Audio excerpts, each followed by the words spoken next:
She's building her own grave. Jeremiah Dawson's voice cut through the October air like a blade. He stood on the ridge with 3 other men watching the pregnant widow below drag another plank through the mud, her swollen belly straining against her dead husband's coat. 7 months pregnant and she's out there hammering like a madwoman. He laughed. This is what happens when a woman loses her mind to grief. But Clara Whitmore didn't hear him. She just kept hammering. Nail after nail, plank after plank, building something no one in Blackwater Valley had ever seen. They called her crazy. They called her broken. They said the cold would kill her before Christmas. They were wrong about everything except one thing. Her firewood did run out. And what happened next changed that valley forever. Before we continue, I invite you to subscribe to my channel and follow Clara's incredible journey to the very end. Drop a comment below telling me which city you're watching from. I want to see how far this story travels. Now let me tell you what really happened in that valley during the worst winter Montana had ever seen.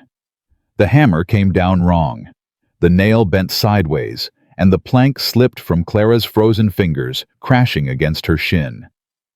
Pain exploded up her leg, but she didn't cry out. She had forgotten how to cry out loud months ago, somewhere between burying her husband and realizing she was completely alone. Clara pulled the crooked nail out with her teeth, spat it into the mud, and reached for another one. Her fingers were numb. Her back screamed with every movement. The baby inside her kicked hard once-twice like a protest against the cold. "I know," Clara whispered, pressing her hand against her swollen belly. "I know, little one, but we don't stop. We never stop." She positioned the new nail and swung again. This time it went straight. The plank held firm against the cabin wall 6 inches out from the original logs, creating a gap she would fill with straw and moss and cedar shavings. Behind her, footsteps crunched through fallen leaves. She didn't turn around. She already knew who it was. "Ma," Samuel's voice. 11 years old. Thomas's son from his first marriage. Her son now in every way that mattered except blood. "Hand me another plank," Clara said. "Ma, they're watching again. Mr. Dawson and the others. They're up on the ridge." "Let them watch." "He's laughing, Ma. He's pointing at you and laughing." Clara's hammer paused mid-swing. She turned slowly to look at her stepson. The boy had Thomas's eyes, dark brown and steady, but right now those eyes were filled with something she recognized. Shame. He was ashamed that people were laughing at his stepmother. "Samuel, look at me." The boy met her gaze reluctantly. "Do you know why your father married me?"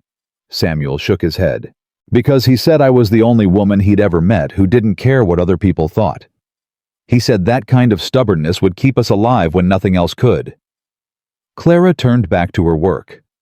"Now hand me that plank." Samuel dragged a pine board across the frozen ground and leaned it against the cabin wall. Clara grabbed it, positioned it carefully, and started hammering again. "Pa said you'd know what to do," Samuel said quietly. "Before he died. He told me that. He said, whatever happens, your ma will know what to do." Clara felt something crack inside her chest. She kept hammering so the boy wouldn't see her face. "Your pa gave me too much credit," she said. "No, he didn't. You always know what to do, even now, even when everyone thinks you're crazy." Clara drove in the last nail and stepped back to examine her work. 3 walls of the cabin were now wrapped in this strange outer layer. Tomorrow, she would finish the 4th, the north wall, the most important one. "Ma, what are you building exactly?" Clara wiped her hands on her apron. Her fingers left streaks of blood on the fabric. She hadn't noticed the splinters until now. "I'm building us a chance," she said. "That's all, just a chance." Up on the ridge, Jeremiah Dawson was still watching. "Look at her," he said to the men beside him. "Hammering away like she's got something to prove. What's she even building, a barn? A shed?" Walter Henderson. A thin man with a permanent squint shook his head slowly. Looks like she's putting walls around her whole cabin, like a box inside another box. That's the stupidest thing I've ever heard. Maybe she's trying to keep something out, said Marcus Parker, the youngest of the group. Indians, maybe? Jeremiah snorted. The Sioux have been peaceful for years, and even if they weren't, a few extra planks wouldn't stop them. He spat tobacco juice onto the frozen ground. No, she's lost her mind, plain and simple. This is what happens when a woman's left alone too long. Her brain starts to rot. Old Ezekiel Turner, the blacksmith, had been silent until now. He stood apart from the others, his pale blue eyes fixed on Clara's work. You got something to say, old man? Jeremiah asked. Ezekiel didn't look at him. I've seen that look before. What look? The look she's got. Like she knows something we don't. Like she's preparing for something we can't see yet. Jeremiah laughed. Preparing for what? The end of the world. Ezekiel finally turned to face him. His eyes were hard. Maybe, he said. Or maybe just a winter bad enough to kill everyone who isn't ready. He turned and walked away, leaving the other men in uncomfortable silence. That night, Clara sat alone at the kitchen table, Thomas's almanac open in front of her. The book was old, leather-bound, filled with her husband's careful handwriting. He had kept it for 20 years, recording weather patterns, animal behavior, crop yields, everything that might help predict what was coming. Clara turned to the page she had read 100 times since Thomas died, his final entry written 3 days before the accident. Summer too dry, river too low, elk moving south 6 weeks early, squirrels storing double. All signs point to the same thing. This winter will be the worst in 40 years, maybe longer. Stock wood until your arms give out, then stock more. Clara knows what to do. She's stronger than she thinks. Clara closed the book and pressed it against her chest. I don't know what to do, Thomas, she whispered into the darkness. I'm just pretending. I'm just guessing. I'm just hoping I'm not leading our boy to his death. The baby kicked, hard, like an answer. Clara placed her hand on her belly and closed her eyes. Okay, she said.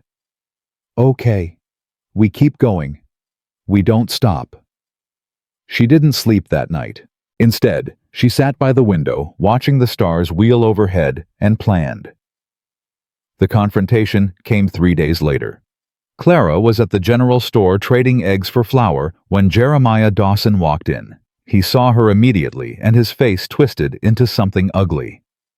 Well, well, he said loudly, making sure everyone in the store could hear. If it isn't the crazy widow, taking a break from building your coffin. Clara didn't look up from the flour barrel. I need 10 pounds, Mr. Hendricks. The shopkeeper nodded nervously, glancing between Clara and Jeremiah. I asked you a question, Jeremiah said, stepping closer. What exactly are you building out there? The whole town wants to know. The whole town can mind its own business. Jeremiah's face reddened. He wasn't used to being dismissed, especially by a woman. You're making a fool of yourself, he said. And you're making a fool of your dead husband's memory. Thomas Whitmore was a good man, a sensible man. He'd be ashamed to see what you've become. Clara's hand stopped moving. For a long moment, she was very still. Then she turned to face Jeremiah, and something in her eyes made him take a step back. My husband, Clara said quietly, spent the last 3 months of his life preparing for a winter that he knew would kill people. He was out cutting timber the day he died because he wanted to make sure his family had enough wood to survive. That tree fell on him because he was working too hard too fast trying to save us. Her voice didn't waver.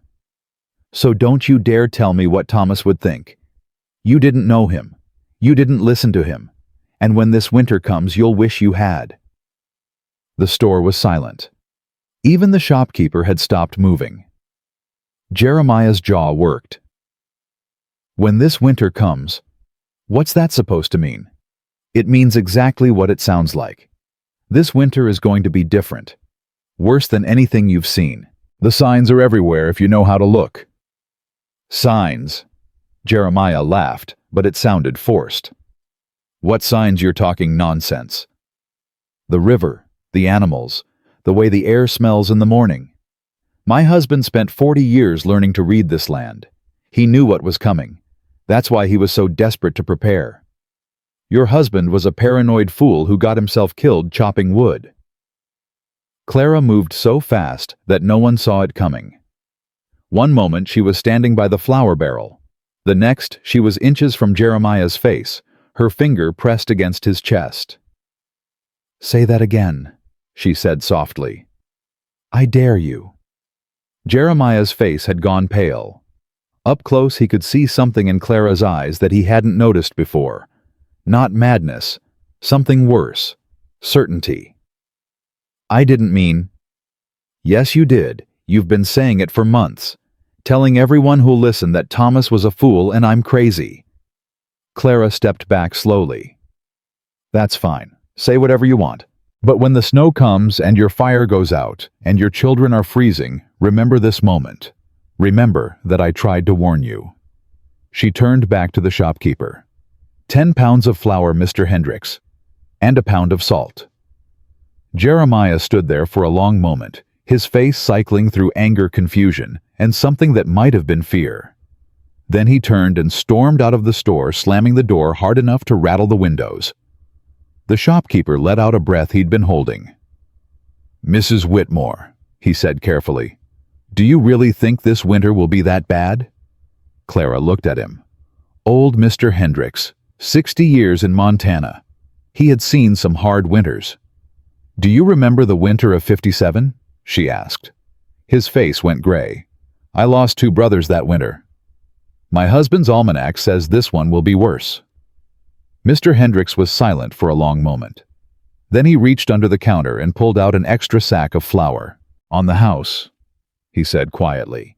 "And Mrs. Whitmore, I hope you're wrong. I really do." Clara took the flour. "So do I, Mr. Hendricks. So do I." The accident happened on the 4th day of November. Clara was on the north wall, the final wall, the most important one. She had been working since dawn, racing against the darkening sky. The first real storm was coming. She could feel it in her bones, in the ache of her joints, in the way the air tasted like metal. She was reaching for a plank when her foot slipped on a patch of ice. For one horrible moment, she was falling, her arms pinwheeling her pregnant belly, leading the way toward the frozen ground. She hit hard. The impact drove the breath from her lungs and sent pain shooting through her entire body. She lay there in the mud, gasping, one hand pressed against her belly, terrified of what she might feel. Nothing. She felt nothing. No movement, no kicks, no signs of life. "No," Clara whispered. "No, no, no, please God, no." She pressed harder, desperate for any response. Seconds stretched into eternity. Her heart was pounding so hard she could hear it in her ears. Then the baby kicked. Weak at first, then stronger. Angry almost. Alive. Clara let out a sob of relief. She lay there in the frozen mud, one hand on her belly, feeling her child move, and allowed herself to cry for the first time in months. "I'm sorry," she whispered. "I'm so sorry. I'm trying so hard. I'm trying to save us. But I don't know if I can do this alone. I don't know if I'm strong enough." "Ma!" Samuel's voice panicked. Running footsteps. Then the boy was kneeling beside her, his face white with fear. "Ma, are you okay? What happened? Is the baby?" "The baby's fine," Clara said. "Help me up." Samuel grabbed her arm and pulled. Clara rose slowly, painfully, her whole body aching from the fall. Nothing felt broken. Nothing felt torn. Just bruised. Just scared. "You have to stop," Samuel said. "You have to rest. You're going to kill yourself." "I can't stop." "Ma, please." "I can't stop, Samuel." Clara grabbed her stepson's shoulders and looked into his eyes. "The storm is coming. Tomorrow, maybe the day after. If I don't finish this wall, the whole structure is useless. Do you understand?" Samuel's eyes filled with tears. I can't lose you too. I already lost Pa. I can't. You're not going to lose me. Clara pulled him into a hug, pressing his head against her shoulder. I'm not going anywhere. I promise you. But I have to finish this. I have to. They stood like that for a long moment, the pregnant widow and the orphaned boy, holding each other in the fading light. Then Clara pulled back and wiped her face with her sleeve. Help me, she said. We'll finish it together. They worked through the night. Clara hammered while Samuel held the planks steady. They filled the gaps with straw and moss, sealed the seams with mud and pine pitch. The wind picked up as they worked a cold breath from the north that promised worse to come. By dawn, the north wall was finished. Clara stepped back and looked at what they had built. The cabin now sat inside a complete shell, a second skin of wood and insulation that wrapped around all four walls. The gap between the old cabin and the new outer wall was filled with firewood stacked floor to ceiling, protected from the elements. It's done, Samuel said, his voice filled with wonder. Ma, you did it. Clara shook her head. We did it. Together. The first snowflakes began to fall. Clara looked up at the gray sky, at the white flakes drifting down like a warning, and felt something she hadn't felt in months. Hope. Inside, she said. Let's get warm. The storm hit that night, November 14th, a date that would be remembered in Blackwater Valley for generations. Clara woke to a sound she had never heard before. Not wind, not thunder. Something else. A deep grinding roar like the earth itself was screaming. She ran to the window and pulled back the shutter. What she saw made her blood freeze. Snow. Falling so thick and fast that she couldn't see 10 feet beyond the glass. The wind was driving it sideways, piling it against every surface, burying the world in white. Samuel, she shouted. Wake up! The boy stumbled out of his room, rubbing his eyes. What's happening? The storm. It's here. Get dressed. We need to check the structure. They pulled on every layer of clothing they owned and fought their way outside. The wind nearly knocked Clara off her feet. The cold was like nothing she had ever experienced, a living thing that crawled inside her clothes and wrapped around her bones. But the shell held. Clara pushed through the outer door into the corridor between the walls. The wind was blocked here, the cold reduced to something bearable. She moved along the narrow passage, checking the firewood stacked against the walls. Dry. Every log was completely dry. The shell had worked exactly as Thomas said it would. It's holding, Clara shouted over the wind. It's actually holding. Samuel grabbed her arm and pointed toward the window. Through the swirling snow, Clara could see lights in the valley below. Lanterns, moving erratically, desperately. Someone was in trouble. Stay here, Clara said. Ma, you can't go out there. I said stay here. Clara pushed through the outer door and into the storm. The cold hit her like a physical blow. Within seconds, her eyelashes were frozen. Her lips cracked, her lungs burning with every breath. She couldn't see anything. The snow had swallowed the world completely. But she could hear something. A voice, screaming.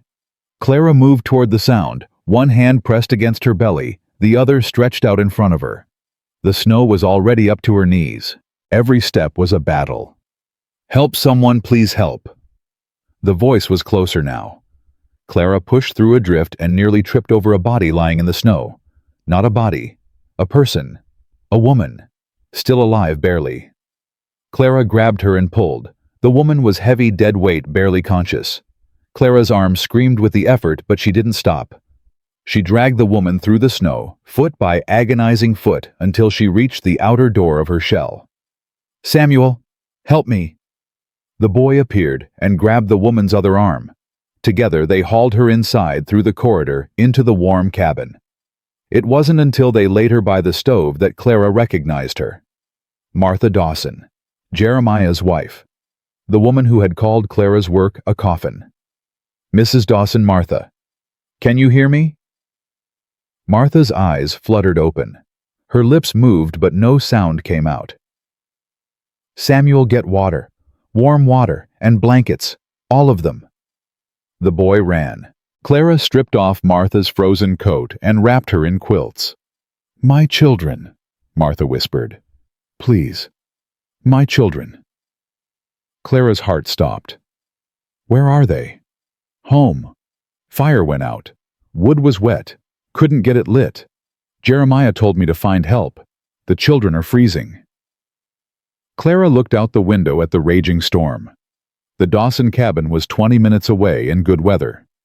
In this, it might as well be 20 miles. But there were children. Freezing children.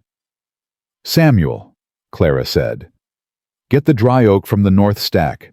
As much as you can carry. Wrap it in burlap. Ma, you can't. Now, Samuel. The boy's face crumpled, but he obeyed. Clara turned back to Martha. How many children? 3. The youngest is only 4. Clara closed her eyes. 4 years old. The same age her own baby would be in 4 years if they both survived. I'll bring them back, she said. I promise. Martha grabbed her hand, her grip surprisingly strong. He was wrong, she said. Jeremiah. He was wrong about you. We all were. Clara gently removed her hand.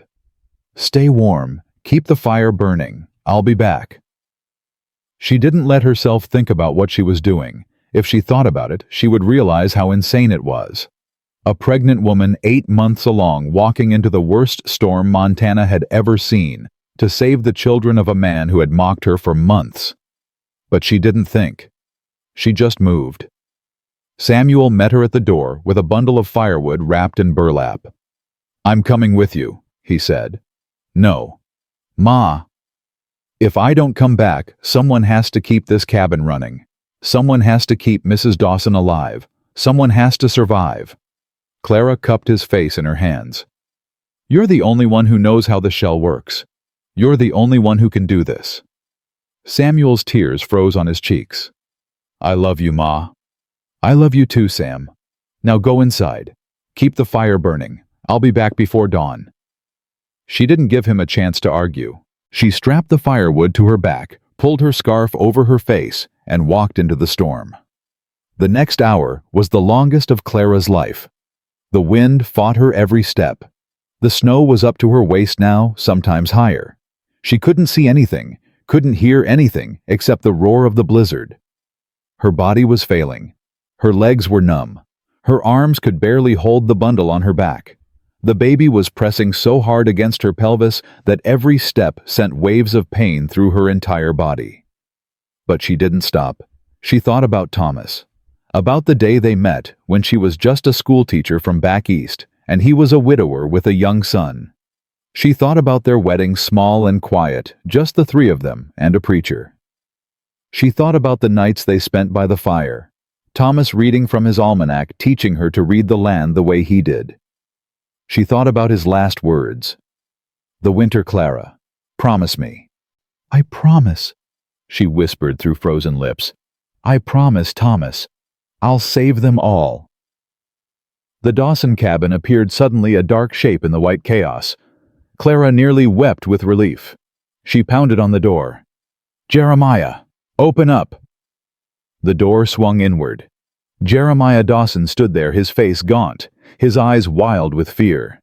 Behind him, 3 children huddled under blankets, their lips blue, their bodies shaking. Mrs. Whitmore. Jeremiah's voice cracked. How did you... Move, Clara said, pushing past him. The cabin was freezing. Colder than outside, almost because at least outside the wind was moving. Here the cold had settled in and made itself at home. The stove was dark. A pile of wet wood sat beside it, useless. Clara dropped her bundle and knelt by the stove. Her fingers were so numb she could barely move them, but she forced them to work. She arranged the dry kindling she had brought, the cedar shavings and pine resin chips she had prepared weeks ago. She struck a match. The flame caught. Small at first, then growing. She added the dry oak piece by piece, coaxing the fire to life. Within minutes, heat began to radiate into the room. The youngest Dawson child, a girl with blonde hair and blue lips, started to cry. "It's warm," she said. "Papa, it's warm." Jeremiah fell to his knees beside Clara. His body shook with sobs. "I'm sorry," he said. "I'm so sorry. You were right. About everything. I laughed at you, and you came to save my children, and I'm so sorry." Clara didn't look at him. She just kept feeding the fire. "I brought enough wood for 2 days," she said. "Maybe 3 if you're careful. After that, you're on your own." "How did you know about the storm, about the winter?" Clara finally turned to face him. The fire cast flickering shadows across her face, making her look older, harder, like something carved from the same wood she burned. "My husband knew," she said. "He read the signs. He tried to prepare us. He died trying to prepare us." She stood slowly, her hand pressed against her aching back. "Maybe next time, when someone tries to warn you about something, you'll listen." She turned toward the door. "Wait," Jeremiah said. "You can't go back out there. Not in this storm. Not in your condition." Clara looked at him, really looked at him for the first time. "My stepson is alone in our cabin with your wife. The fire needs tending. The wood needs rotating. If I don't get back, they could both die." She pulled her scarf over her face. "Besides, I have a shell to protect me. What do you have?" She walked out into the storm before he could answer. The walk back was worse than the walk there. Clara had nothing left. No strength, no warmth, no hope. She moved on pure stubbornness, 1 foot in front of the other, refusing to stop even when her body screamed for rest. Twice she fell. The first time she got up immediately. The second time she lay in the snow for a long moment, watching the flakes fall around her, thinking how easy it would be to just close her eyes and sleep. The baby kicked. Clara opened her eyes. She pushed herself up. She kept walking. When she finally saw the outline of her cabin through the snow, she nearly collapsed with relief. The shell stood solid against the storm smoke rising from the chimney, a beacon of warmth in the frozen darkness. Samuel was waiting at the door. His face was streaked with tears, but when he saw her, a smile broke through like sunshine.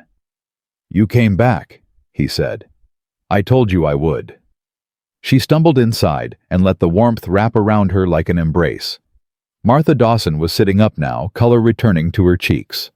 The fire was burning strong. Everything was exactly as it should be. Clara collapsed onto the bench by the stove and closed her eyes. "Is it over?" Samuel asked.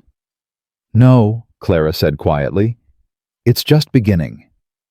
She was right. The storm lasted 4 more days. 4 days of howling wind and endless snow and temperatures that dropped so low that the trees cracked like gunshots in the night. And on the 5th day, the first knock came.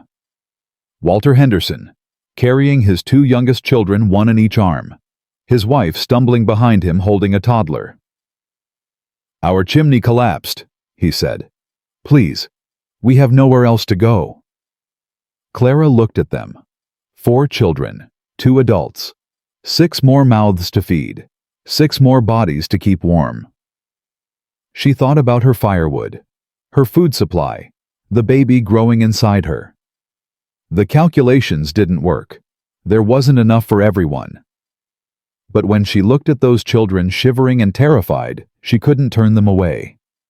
"Inside," she said. "All of you. Now."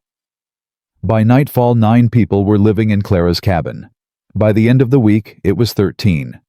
By Christmas Eve, it was 17. 17 people who had laughed at her. 17 people who had called her crazy. 17 people who were now alive because of the coffin she had built around her home. And every night as Clara lay awake, counting her dwindling firewood supply, she knew the truth. She had prepared for 3 people. She now had 17. And at her current burn rate, she would run out of wood by mid-January. The worst of the winter hadn't even arrived yet. Clara placed her hand on her belly, felt her baby kick, and stared at the ceiling in the darkness. "I don't know how to save them all, Thomas," she whispered. I don't know if I can. The fire crackled, the wind howled, and somewhere in the storm, Clara heard an echo of her husband's voice. Prepare or perish. She had prepared. But would it be enough? Only time would tell. The morning after Christmas, Clara woke to the sound of coughing. Not one person, several. A chorus of wet, rattling coughs that echoed through the crowded cabin like a death sentence. She pushed herself up from the corner where she slept, her swollen belly making every movement difficult.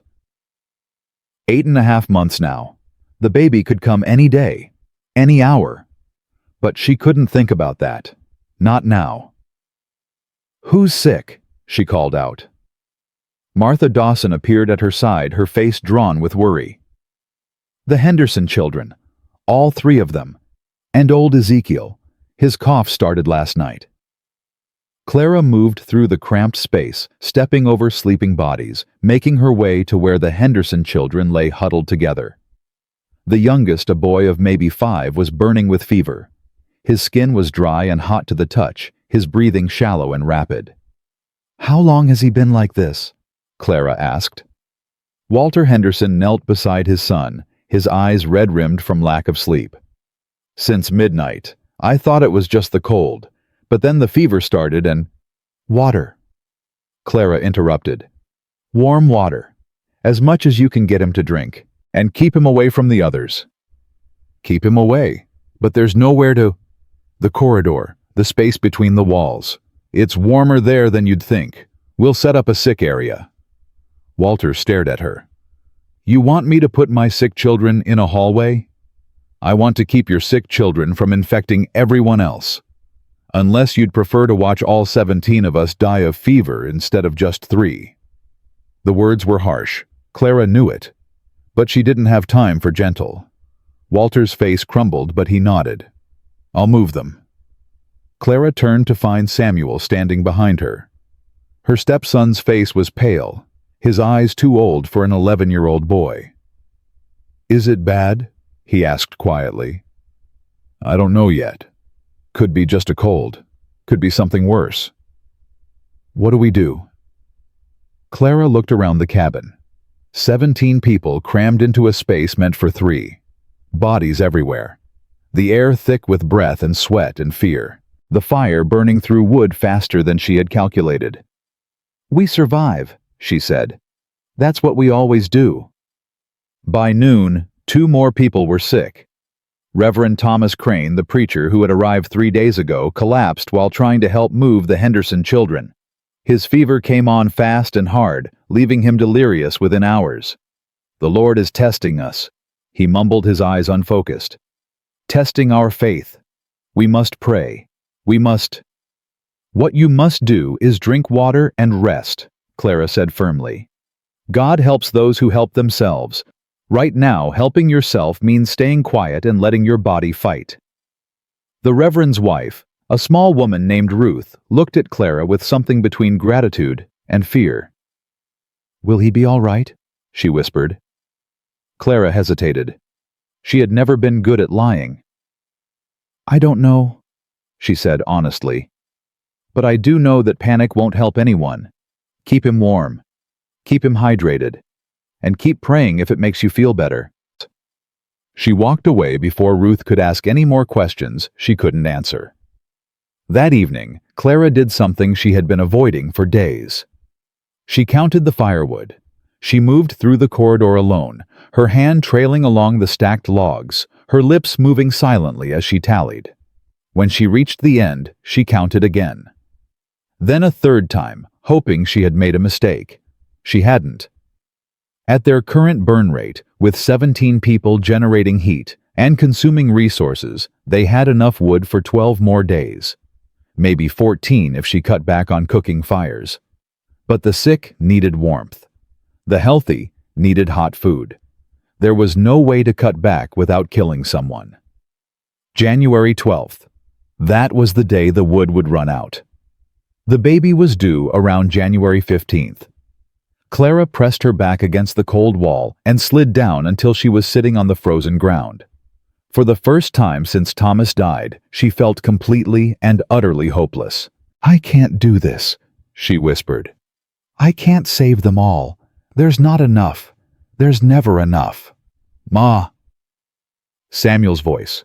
Clara quickly wiped her face, but it was too late. Her stepson had already seen the tears. "What's wrong?" he asked, kneeling beside her. "And don't say nothing. I'm not a child anymore." Clara looked at her stepson. He was right. The past months had aged him in ways that broke her heart. He wasn't a child anymore. He was a survivor. "The wood," she said quietly. "We're running out." Samuel's face went pale. "How long?" 12 days. Maybe 2 weeks. "That's not enough." "No, it's not." Samuel was quiet for a long moment. Then he said something that surprised her. "Pa's almanac. The one with all his notes. Is there anything in there about this? About what to do when you run out?" Clara blinked. She had read that almanac 100 times, but always focused on the predictions, the warnings, the signs of what was coming. She had never thought to look for solutions. "I don't know," she admitted. "I never checked." "Then let's check now." They returned to the cabin together. Clara dug the almanac out from under her mattress, where she kept it hidden from the others. She didn't want anyone else to know how bad things really were. Not yet. She and Samuel sat by the dying fire, flipping through pages, searching for anything that might help. Most of it was weather observations. Some of it was crop yields. A few pages contained sketches of tools and buildings Thomas had seen over the years. Then Samuel stopped. "Ma, look at this." He pointed to a page near the back. Thomas's handwriting, smaller than usual, crammed into the margins around a rough sketch.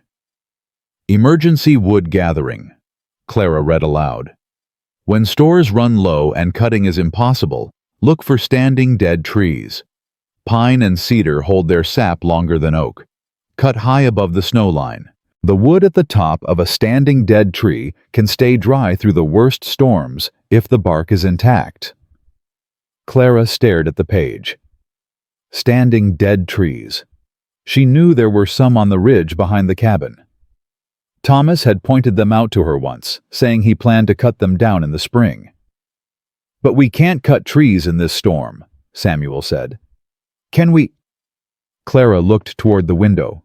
The wind had died down over the past few days. The snow was still falling, but lighter now.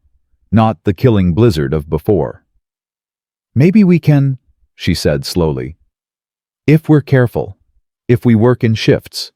If we don't go alone." "Who would go with you? Everyone's either sick or too weak." Clara thought about it. 17 people. 4 were sick. 6 were children too young to work. 3 were women who had never held an axe. That left 4 able-bodied people herself, Samuel Jeremiah Dawson and Marcus Parker. "I need to talk to Jeremiah," she said. She found him in the corner of the cabin, sitting with his children. His wife Martha was still recovering from her ordeal in the storm, but she was improving. His children were healthy thanks to the wood Clara had brought them. "Mr. Dawson," Clara said, "I need your help." Jeremiah looked up. The arrogance was gone from his face. The mockery had been replaced by something else. Respect, maybe. Or fear. "Whatever you need," he said. "I owe you my family's lives." "Good. Because what I need might kill us both." She explained the situation. The dwindling wood supply. Thomas's notes about standing dead trees.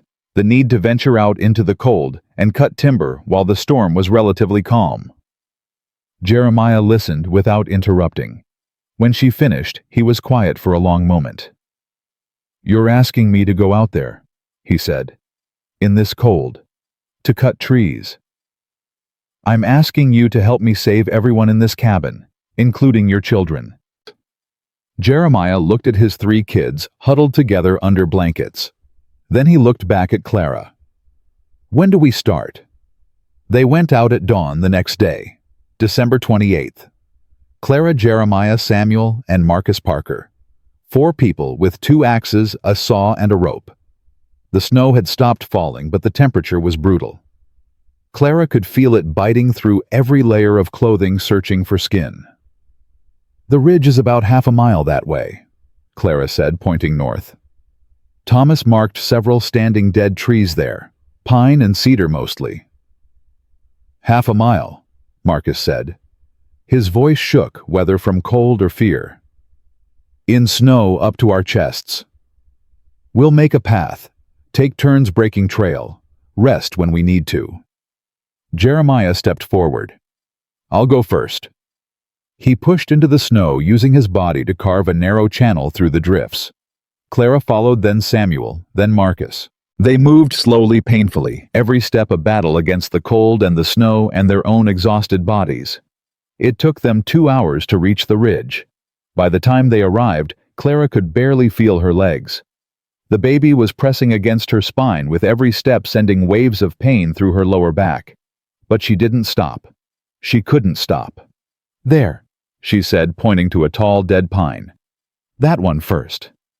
The tree stood about 30 feet high, its bark peeling its branches bare. But Thomas had been right. The top of the tree above the snow line looked dry, protected by the bark from the worst of the moisture. How do we get it down? Marcus asked. We cut at the base, let it fall. Then we cut the top section and drag it back. Jeremiah grabbed the axe. Stand back. He swung hard, burying the blade in the frozen wood. Chips flew. He swung again, and again, and again. After 20 strokes, he was gasping for breath. The cold made every movement harder, every breath more painful. Let me, Clara said. Jeremiah stared at her. You're 8 months pregnant. And you're about to collapse. Give me the axe. He handed it over without argument. Clara swung. The impact jarred her arms, her shoulders, her entire body, but she didn't stop. She swung again, and again, and again. Samuel took over when Clara's arms gave out, then Marcus, then Jeremiah again. They rotated through each person, giving everything they had, until finally, mercifully, the tree groaned and began to fall. Get back, Clara shouted. They scrambled away as the pine crashed down, sending up a cloud of snow and debris. When the dust settled, Clara moved to examine the fallen trunk. The top third of the tree, about 10 feet of wood, was dry. Not bone dry like the logs in her corridor, but dry enough to burn. Dry enough to keep them alive for a few more days. Cut here, Clara said, pointing to a spot about 12 feet from the top. We'll drag this section back, then we'll come for more. They cut the section free and tied the rope around it. Then, working together, they began the long, agonizing journey back to the cabin. The trip that had taken 2 hours going out took 3 coming back. The log was heavy. The snow was deep. Clara's body was failing. At one point she stumbled and nearly fell, and only Samuel's quick grab kept her upright. Ma, you have to rest, he said. I'll rest when we're back. You'll rest now, or you'll collapse, and we'll have to carry you.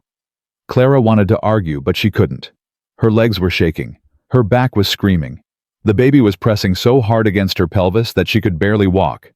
5 minutes, she said. That's all. She sat down on the log they were dragging, her breath making clouds in the frozen air. Jeremiah sat beside her, his face red with effort. I was wrong about you, he said quietly. Clara didn't look at him. You've said that before. I mean it more now than I did then. What you're doing, what you've built, the way you're leading us through this. I've never seen anything like it. I'm not leading anyone. I'm just trying not to die. Jeremiah shook his head. No. You're doing more than that. You're showing us what survival looks like, what sacrifice looks like. He paused. Thomas was a lucky man. Clara felt tears prick her eyes. She blinked them back. Thomas was the one who prepared for this, she said. I'm just following his instructions. Thomas left instructions for building a shell around your cabin. He didn't leave instructions for saving 17 strangers in a blizzard while 8 months pregnant. Jeremiah met her eyes. That's all you, Mrs. Whitmore. Every bit of it. Clara didn't know what to say, so she said nothing. She just stood up and grabbed the rope. Break's over. Let's go. They made it back to the cabin by mid-afternoon. The log they brought was enough for 2 days of burning. Not much, but it was something. Tomorrow, Clara said as they collapsed in the warmth of the cabin. We go again tomorrow, and the day after that, and every day until this winter breaks, or we do. Jeremiah nodded. Marcus nodded. Even Samuel, exhausted as he was, nodded. They had found a way to survive. Now they just had to keep doing it. For the next week, that's exactly what they did. Every day, Clara and her team ventured out to the ridge. Every day they cut another tree, dragged another log back to the cabin. Every day they added a few more days to their dwindling supply. It was brutal work. Clara's body screamed at her constantly. Her back ached, her feet swelled. The baby moved restlessly as if it knew something was wrong. But she didn't stop. On January 3rd, the temperature dropped again. The brief respite from the storm ended, and a new blizzard swept through the valley. Cutting trees became impossible. They were trapped in the cabin again, burning through their carefully gathered supply. On January 5th, old Ezekiel died. Clara was with him when it happened. His fever had broken 2 days earlier, and she thought he was recovering. But that morning, he woke up coughing blood. "Mrs. Whitmore," he said, his voice barely a whisper. "I need to tell you something." Clara knelt beside him. "Save your strength." "No. Listen." He grabbed her hand with surprising force. "I knew your husband. Years ago. Before he married his first wife." Clara froze. "You knew Thomas?" "We were miners together. Up in the mountains. Got trapped in a cave-in once. Spent 3 days underground before they dug us out." Ezekiel's eyes were distant, lost in memory. Most men would have panicked, would have used up all the air screaming and crying. But not Thomas. He stayed calm, kept the rest of us calm too, rationed the water we had, made us sing songs to keep our minds off the dark. Ezekiel coughed a wet, terrible sound. Blood flecked his lips. "When they finally got us out, I asked him how he stayed so calm. You know what he said?" Clara shook her head. "He said, 'Fear doesn't keep you alive. Preparation does. I'd rather die doing something useful than live paralyzed by panic.'" Ezekiel squeezed her hand. "That's what you're doing, Mrs. Whitmore. You're doing something useful, and Thomas would be proud. Wherever he is, he'd be so damn proud." Ezekiel's hand went limp. Clara sat there for a long moment, holding the hand of a dead man, thinking about the husband she had lost and the life she was trying to save. Then she stood up, wiped her face, and got back to work. They buried Ezekiel in the snow behind the cabin. There was no way to dig a proper grave in the frozen ground, so they covered him with rocks and snow and said a prayer. Reverend Crane, still weak from his own illness, led the service. "The Lord is my shepherd," he recited. "I shall not want. He maketh me to lie down in green pastures. He leadeth me beside the still waters.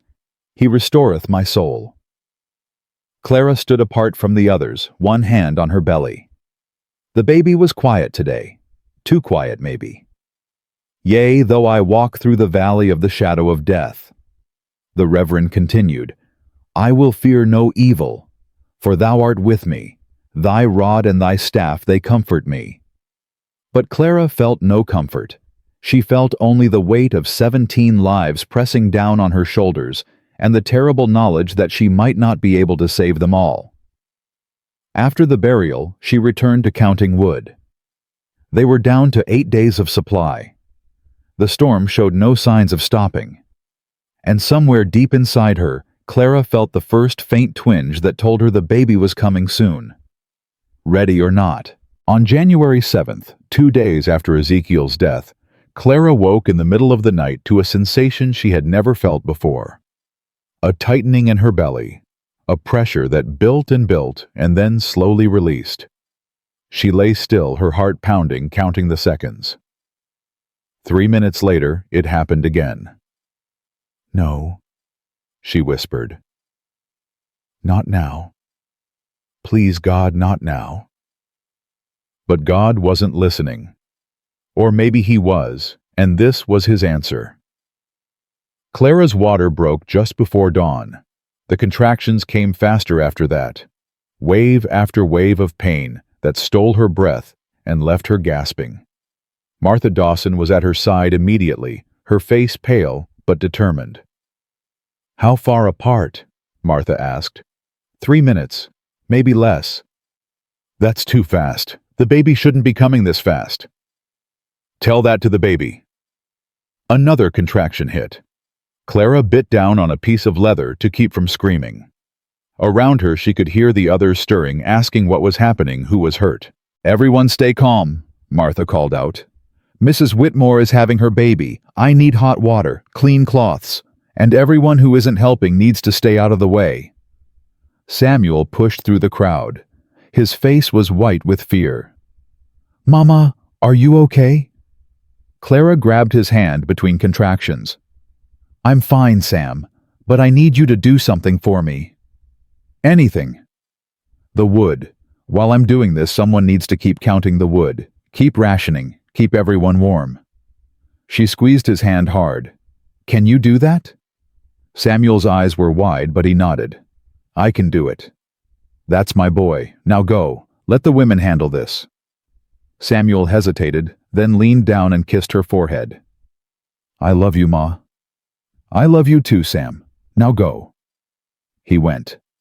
The next 8 hours were the longest of Clara's life, longer than the night she spent dragging herself through the blizzard, longer than the days spent cutting trees in the killing cold, longer than the months she had spent building her shell, nail by nail, plank by plank. She pushed and screamed and pushed again. The pain was unlike anything she had ever experienced, a tearing, burning agony that seemed to go on forever. And through it all, the fire burned. The wind howled. The winter pressed against the walls of her cabin, waiting. Finally, just after noon, on January 7th, 1887, Clara Whitmore gave birth to a baby girl. The infant came into the world screaming, her lungs healthy, her cries echoing through the crowded cabin. Martha wrapped her in clean cloth and placed her in Clara's arms. "She's beautiful," Martha said, tears streaming down her face. "She's absolutely beautiful." Clara looked down at her daughter, tiny, perfect, alive. "Thomasina," she whispered. "Her name is Thomasina, for her father." The baby opened her eyes, dark brown like Thomas's, like Samuel's. And in that moment, despite everything, despite the dwindling wood and the endless winter and the 17 people depending on her, Clara felt something she hadn't felt in months. Hope. But hope, she would soon learn, was a dangerous thing. Because outside the storm was building again, and inside the firewood was running out. And the worst was yet to come. 3 days after giving birth, Clara forced herself to stand. Her body screamed at her. Every muscle ached. Every movement sent waves of pain through her abdomen. But she couldn't stay in bed any longer, not with 17 lives depending on her. "You need to rest," Martha said, trying to push her back down. "Your body hasn't healed yet." "My body can wait. The wood can't." Clara walked to the corridor on shaking legs, one hand pressed against the wall for support. Samuel met her there, his face tight with worry. "How bad?" she asked. Samuel didn't answer. He just pointed to the north stack. Clara looked. Her heart stopped. The wall of firewood that had once stretched from floor to ceiling was now barely waist high. 5 days of supply. Maybe 6 if they burned less. But burning less meant people freezing. People dying. "When did it get this low?" Clara's voice was hollow. "Yesterday. The storm's been so bad we couldn't go out. And with the baby coming and everyone needing extra heat." Samuel trailed off. Clara closed her eyes. January 10th. They had wood until the 15th or 16th. After that, nothing. "We have to go out again," she said. "Ma, you just had a baby 3 days ago. You can barely walk." "Then I'll crawl if I have to." "Ma." "Samuel." Clara grabbed her stepson's shoulders and looked into his eyes. "If we don't get more wood, everyone in this cabin dies. Your baby sister dies. Do you understand?" Samuel's jaw tightened. He nodded slowly. Then help me get dressed. We're going to the ridge. The argument that followed was the loudest the cabin had heard since the winter began.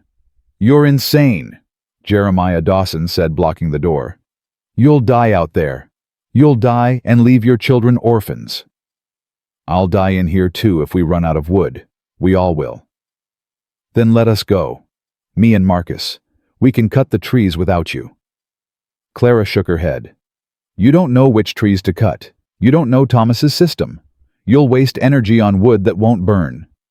Then teach us. There's no time to teach. The storm could get worse any hour. We need to go now while we still can. Martha stepped forward, holding baby Thomasina in her arms. The infant was sleeping peacefully, unaware of the chaos around her. Clara, Martha said softly, look at your daughter. She needs her mother. Clara looked at Thomasina. That tiny face. Those dark eyes so like Thomas's. For a moment, her resolve wavered. Then she thought about 17 people freezing to death. About Samuel watching his stepmother and baby sister die because she was too weak to do what needed to be done. My daughter needs to survive, Clara said. That means I have to go. She pushed past Jeremiah and opened the outer door. The cold hit her like a fist. Her milk-heavy breasts ached. Her legs trembled. Everything in her body told her to go back inside to rest, to let someone else handle this. She kept walking. Samuel caught up with her at the edge of the property. He was carrying Thomas's axe and a coil of rope. If you're going, he said, I'm going with you.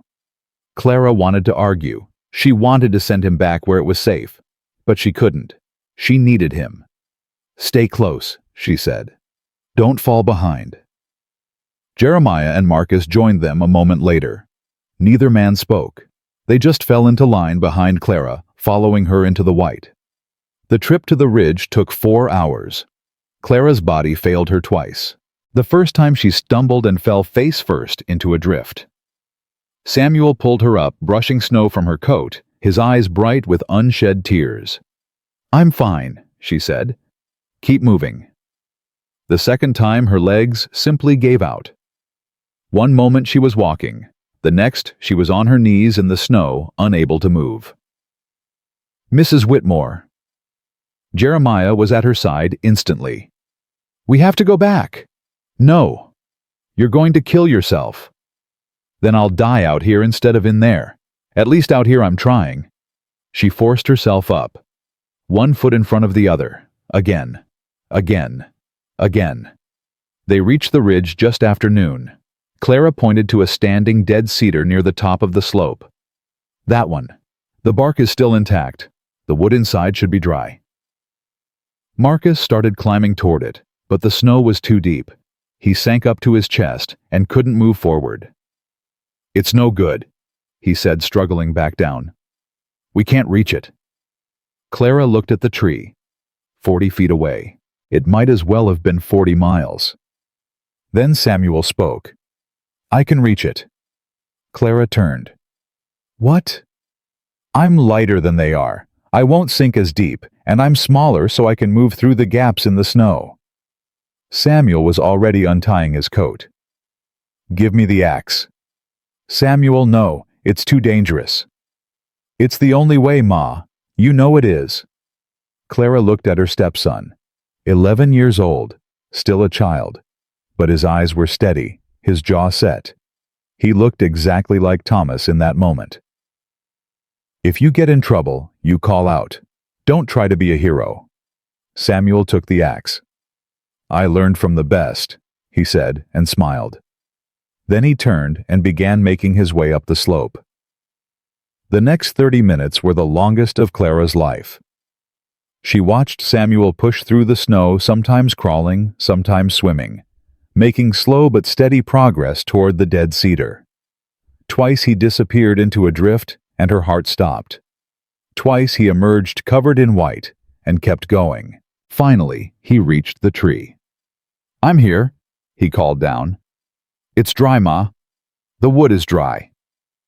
Clara let out a breath she didn't know she'd been holding. Start cutting low on the trunk. Let it fall downhill." Samuel raised the axe. Even from this distance, Clara could see how small he looked against the massive tree. How fragile. He swung. The sound of metal hitting wood echoed across the ridge. Samuel swung again, and again, and again. Clara counted the strokes. 10, 20, 30. "He's doing it," Jeremiah said, his voice filled with wonder. "The kid's actually doing it." 50 strokes. 60. Samuel was slowing down his swings, becoming weaker. "Come on, Sam," Clara whispered. "Come on." 70 strokes. 80. The tree groaned. "It's going," Samuel shouted. "Get back." Clara watched as the cedar swayed, tilted, and then crashed down the slope, sending up a wave of snow. It landed 30 feet from where they stood, the impact shaking the ground beneath their feet. Samuel came sliding down after it, half running, half falling. He was exhausted, his face red with cold and effort, but he was grinning. "I did it," he said when he reached them. "Ma, I did it." Clara pulled him into a hug so tight he gasped for breath. "You did it," she said, her voice breaking. "You saved us." They cut the tree into sections and began the long haul back to the cabin. The storm was picking up again, the wind growing stronger, the snow falling faster. Clara's body was failing. She couldn't feel her feet anymore. Her milk had frozen inside her coat, forming ice crystals against her skin. But they had wood. That was all that mattered. They reached the cabin just before dark. Martha met them at the door, her face pale with relief. "Thank God," she said. "Thank God you're back." Clara stumbled inside and collapsed by the stove. Someone wrapped a blanket around her. Someone pressed a cup of hot water into her hands. Someone placed Thomasina in her arms. She held her baby daughter close and wept. That night, Clara developed a fever. It came on fast, the way fevers do when your body has been pushed too far. By midnight, she was shivering uncontrollably. By dawn, she was delirious. "Thomas!" She called out, her eyes unfocused. "Thomas, is that you?" Samuel sat beside her, holding her hand, his face streaked with tears. "It's me, Ma. It's Samuel. Pa's not here." "He's here. I can see him. He's standing right there by the window." Clara smiled weakly. "He says he's proud of us. He says we did good." "Ma, you have to rest. You have to fight this." "I'm tired, Sam. I'm so tired." "I know. But you can't give up. Not now. Not after everything." Clara's eyes fluttered closed. Her breathing became shallow. Samuel looked up at Martha, who was standing nearby with Thomasina. "Is she dying?" he asked, his voice small. Martha didn't answer. She couldn't. For 3 days, Clara drifted between life and death. The fever burned through her, stealing her strength, her awareness, her will to fight. She dreamed of Thomas, of their wedding day, of the cabin they had built together. She dreamed of snow and fire and endless cold. And through it all, Samuel never left her side. He changed the wet cloths on her forehead. He dripped water between her cracked lips.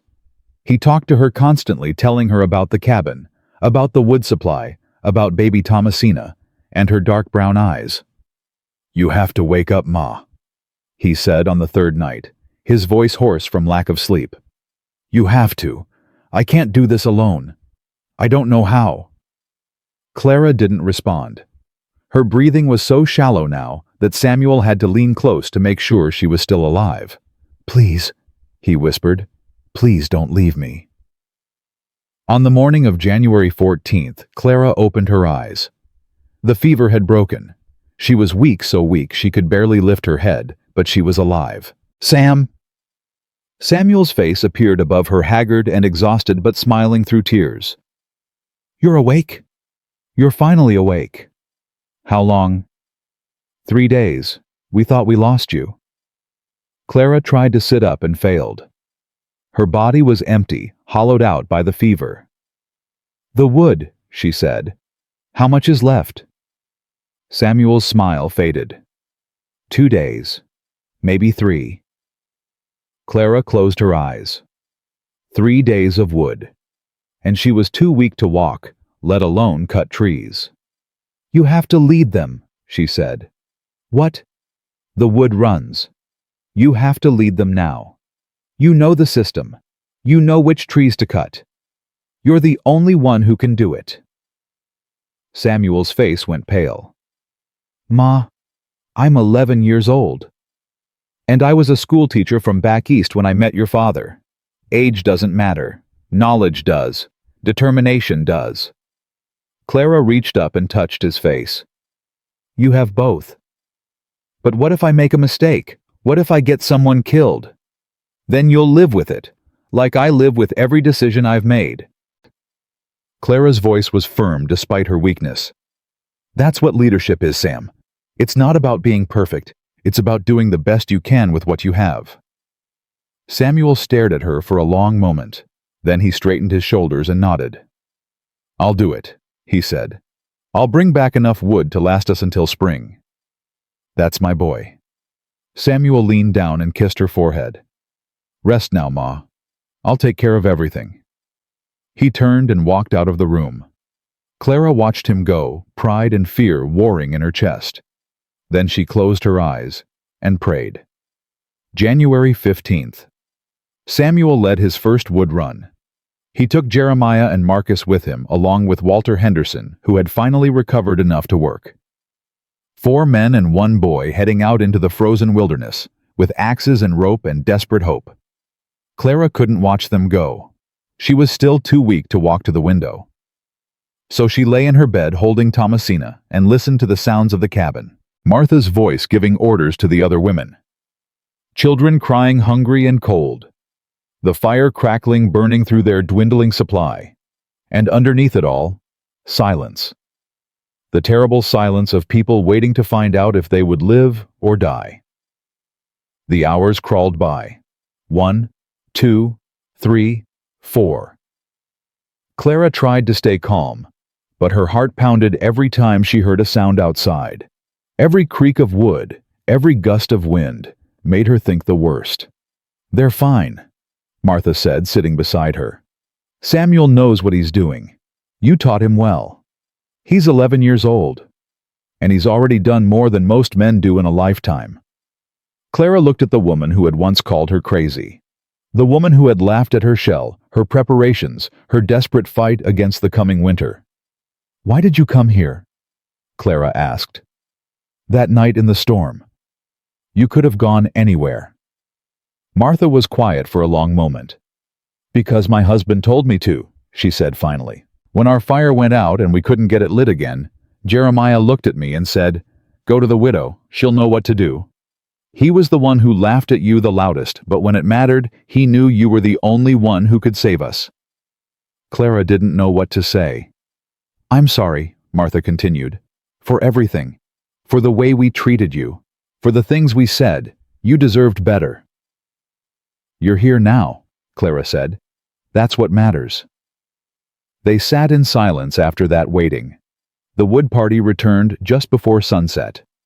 Clara heard the shouts first. Then footsteps.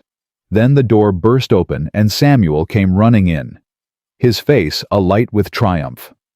"We did it, Ma. We got 3 trees, enough for a week at least." Clara struggled to sit up. 3 trees. How? I remembered what Pa wrote in his almanac, about cutting trees in pairs, letting one fall against the other to knock it down faster. We tried it, and it worked. Samuel was practically bouncing with excitement. "And we found something else too. A cave, halfway up the ridge. It's full of dead wood, Ma. Branches and logs that must have been collecting there for years. Dry as bone." Clara felt something crack open in her chest. Relief. Joy. Pride so fierce it nearly choked her. "Show me," she said. "Ma, you can barely walk." "I don't care. Show me." Samuel looked at Martha, who shrugged. "You try telling her no," Martha said. Together they helped Clara to the corridor. The wood was stacked along the walls, more than she had seen in weeks. Oak and pine and cedar, all of it dry, all of it ready to burn. "You did this," Clara said, turning to Samuel. "You saved us." Samuel's face reddened. "I just did what you taught me." "No, you did more than that. You led. When I couldn't, you stepped up." Clara pulled him into a hug. "Your father would be so proud of you, Sam. So proud." Samuel hugged her back, his body shaking with suppressed sobs. "I was so scared," he admitted. "The whole time I was so scared." That's how you know you did something brave. If you're not scared, it's not courage. It's just foolishness. They stood there for a long moment, mother and son, holding each other in the narrow corridor between the walls. Then Clara pulled back and wiped her eyes. "Now, tell me about this cave," she said. "I want to know everything." Over the next week, the cave changed everything. Samuel led daily expeditions to collect the dry wood stored there. The supply grew faster than they burned it. For the first time since Christmas, Clara stopped counting the days until they ran out. January 22nd. The fever came back. Not for Clara this time, for Thomasina. Clara woke in the middle of the night to the sound of her baby crying, not the normal cry of hunger or discomfort. A weak, whimpering sound that made her blood run cold. She reached for Thomasina in the dark. The baby's skin was burning hot. "No," Clara whispered. "No, no, no." She called for Martha, called for anyone. Her voice echoed through the crowded cabin, waking everyone. "What's happening?" Samuel appeared at her side, rubbing sleep from his eyes. "The baby. She has a fever." Samuel's face went white. "How bad?" Clara didn't answer. She couldn't. She just held her daughter against her chest and prayed. The next 48 hours were the worst Clara had ever experienced. Thomasina's fever climbed steadily. She stopped nursing. She stopped crying. She lay limp in Clara's arms, her tiny chest rising and falling with shallow breaths. Clara tried everything. Cool cloths, warm baths, honey water dripped between her lips. Nothing worked. "We need a doctor," Martha said on the second night. "If the fever doesn't break soon—" She didn't finish the sentence. She didn't have to. "The nearest doctor is in Helena," Jeremiah said. "That's 3 days' ride in good weather. In this—" He shook his head. Clara looked down at her daughter. Thomasina's eyes were closed. Her breathing was getting weaker. "Then I'll go," she said. "Clara, that's suicide." "And staying here is murder. My daughter is dying. I won't just sit here and watch." "You can barely walk. You nearly died yourself a week ago." "I don't care." Clara stood up, still holding Thomasina. "I'll crawl to Helena if I have to. I'll die on the trail, but I won't let my daughter die without trying." The cabin went silent. Then Samuel stepped forward. "I'll go," he said. Clara stared at him. "What?" "I'm faster than you, stronger than you right now, and I know the land better than anyone except Pa." Samuel's voice was steady. "I can make it to Helena in 2 days if I push hard." "Sam, you're 11 years old. And I'm the only one who can do this. You know I am." Clara looked at her stepson. This boy who had become a man in the span of a single winter. This child who had saved 17 lives while she lay sick in bed. "The storm," she said weakly, "has been quiet for 3 days. The sky was clear this morning. If I leave now, I can get ahead of the next one." Clara felt tears streaming down her face. She couldn't let him go. He was her son, her responsibility.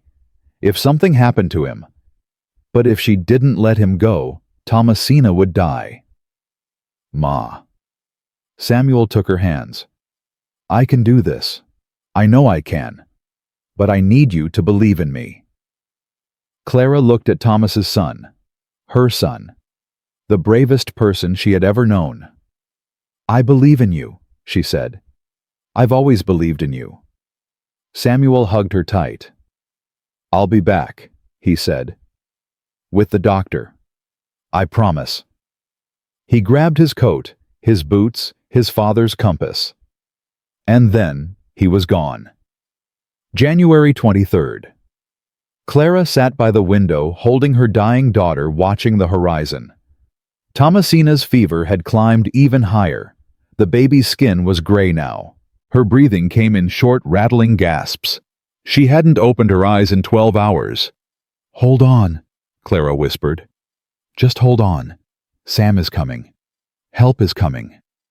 But the hours passed, and no one came. January 24th, morning. Clara hadn't slept. She hadn't eaten. She had just sat by the window watching, waiting, praying. Thomasina was still breathing. Barely. Each breath seemed like it might be her last. "Mrs. Whitmore," Martha's voice gentle. "You need to prepare yourself."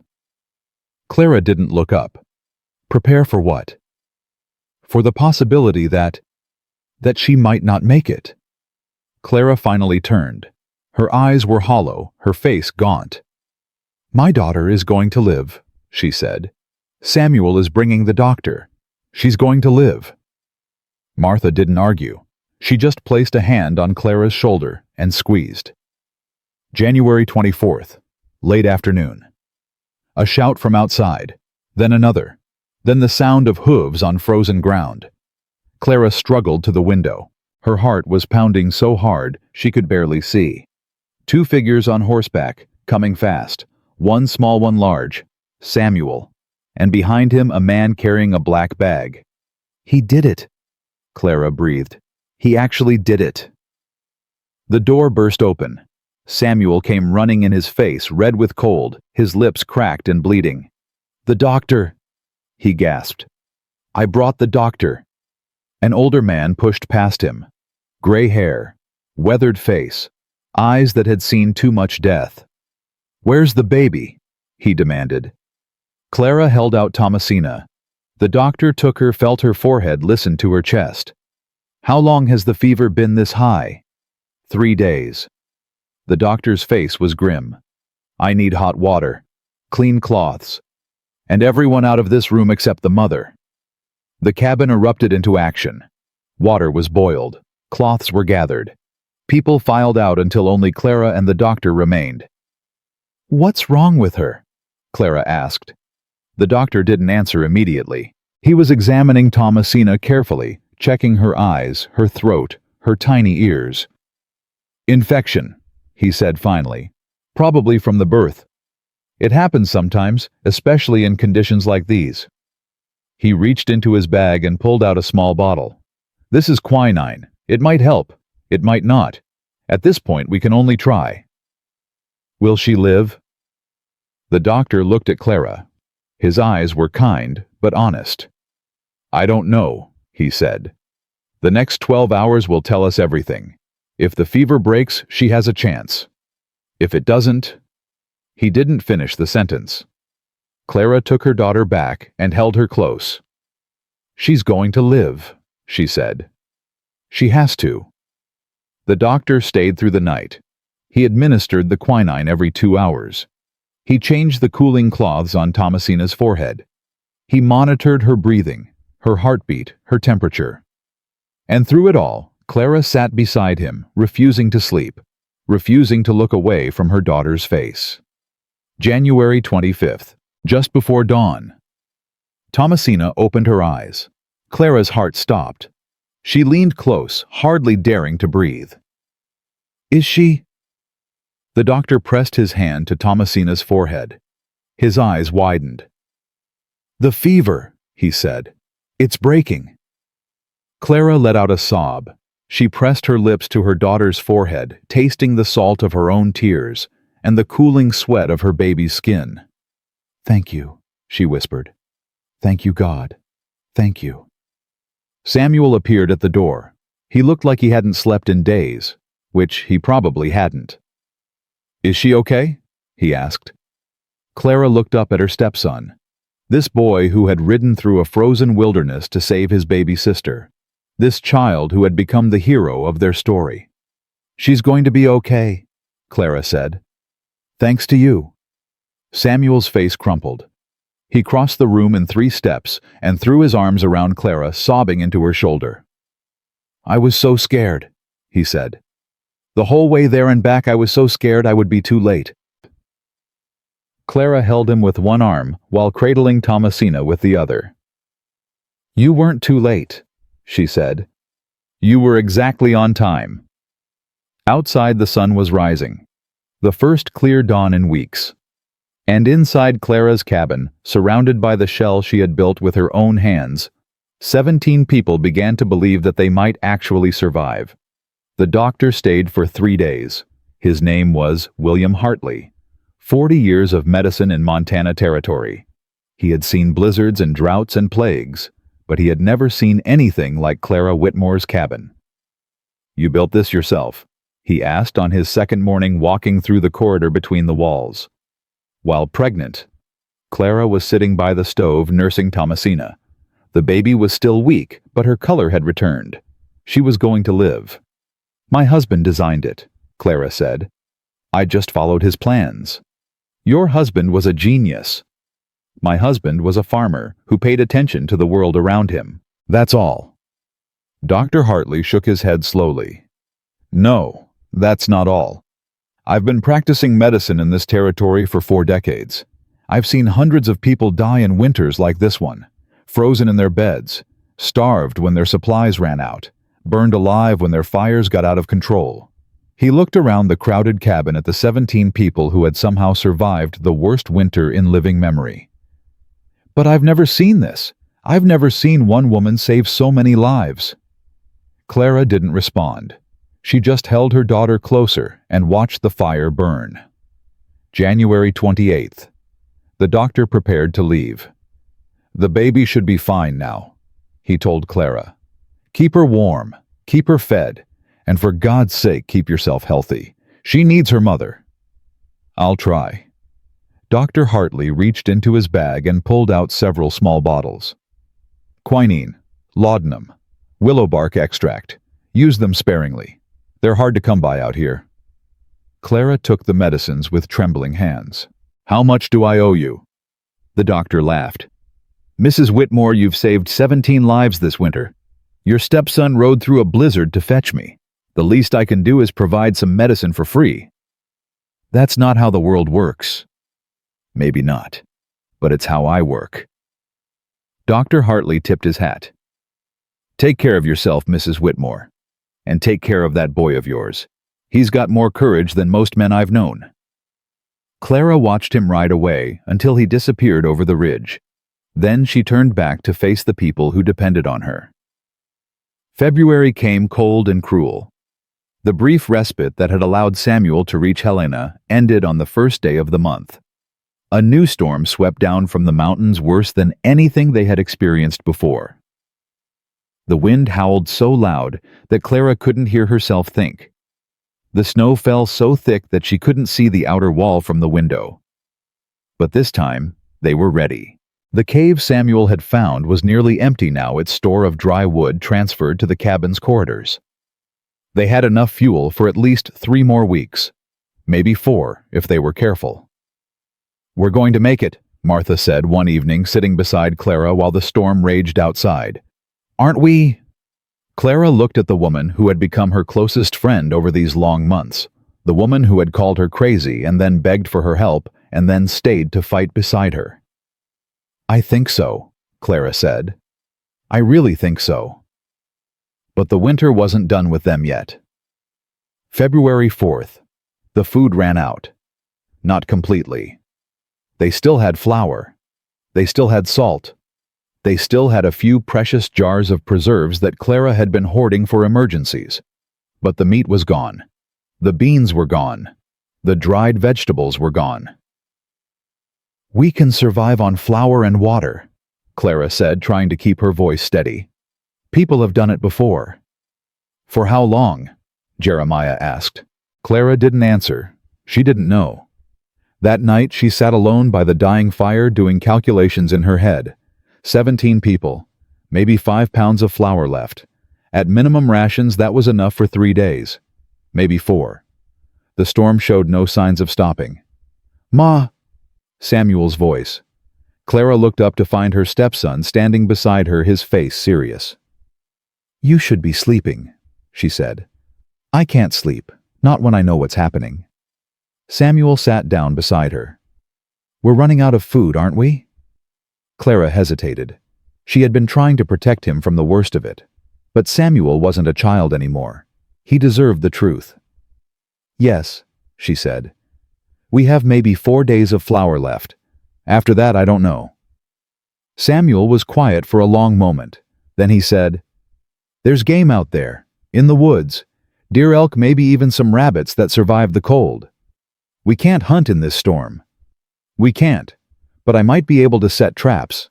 Pa taught me how. Before he died, he showed me where the animals shelter when the weather gets bad." Clara's heart clenched. "Sam, it's too dangerous." "Starving to death is dangerous too." Samuel met her eyes. "I'm not asking permission, Ma. I'm telling you what I'm going to do, because that's what you would do in my place." Clara looked at her stepson. This boy who had become a man. This child who had saved them all more times than she could count. "When do you want to go?" she asked. "Tomorrow, first light, before the storm gets any worse." Clara nodded slowly. "Then I'm coming with you." "Ma, you're still recovering. And the baby?" "Martha can watch Thomasina, and I know the land better than you do." Clara's voice was firm. "We go together, or we don't go at all." Samuel stared at her for a long moment. Then a small smile crossed his face. "Together," he agreed. "Like always." February 5th. Dawn. The storm had eased slightly overnight. Not stopped, but weakened enough that Clara and Samuel could venture outside without being immediately swept away. Clara left Thomasina with Martha kissing her daughter's forehead and whispering a prayer she didn't quite believe in. "If we're not back by nightfall, don't send anyone after us," she told Jeremiah. "Keep everyone inside. Keep the fire burning. Wait for the storm to break." Jeremiah's face was pale. "You're really going out there, both of you?" "We don't have a choice." She pushed through the outer door before he could argue. The cold was brutal. Even after months of surviving this winter, the shock of it still stole Clara's breath. She pulled her scarf tighter and pushed forward. Samuel led the way. He moved with confidence, following paths that only he could see, reading the snow and wind like his father had taught him. "There's a ravine about a mile east," he said over his shoulder. "Pa said the deer shelter there when the storms get bad. If we can find them, we can set traps and come back tomorrow." A mile east. In this cold and this snow, a mile might as well be 100. But Clara kept moving. One foot in front of the other. Again, again, again. They found the ravine just before noon. Samuel had been right. The deer were there, huddled together in the shelter of the rock walls, too weak and cold to run when they saw the humans approaching. "We could kill one now," Clara said. "Bring it back." Samuel shook his head. "If we kill one here, we have to carry it back. A full-grown deer weighs more than both of us combined. We'd never make it." He pulled rope from his pack and began setting snares. "We trap them. Let them come to us. Tomorrow we come back and collect what we've caught." Clara watched her stepson work. His fingers were nimble despite the cold tying knots that Thomas had taught him years ago. When had he learned so much? When had he become so capable? "Your father would be proud," she said quietly. Samuel's hands paused for just a moment. Then he continued working. "I hope so," he said. "I really hope so." The trip back was harder. The storm was picking up again, the wind growing stronger with each passing hour. Clara's legs were failing.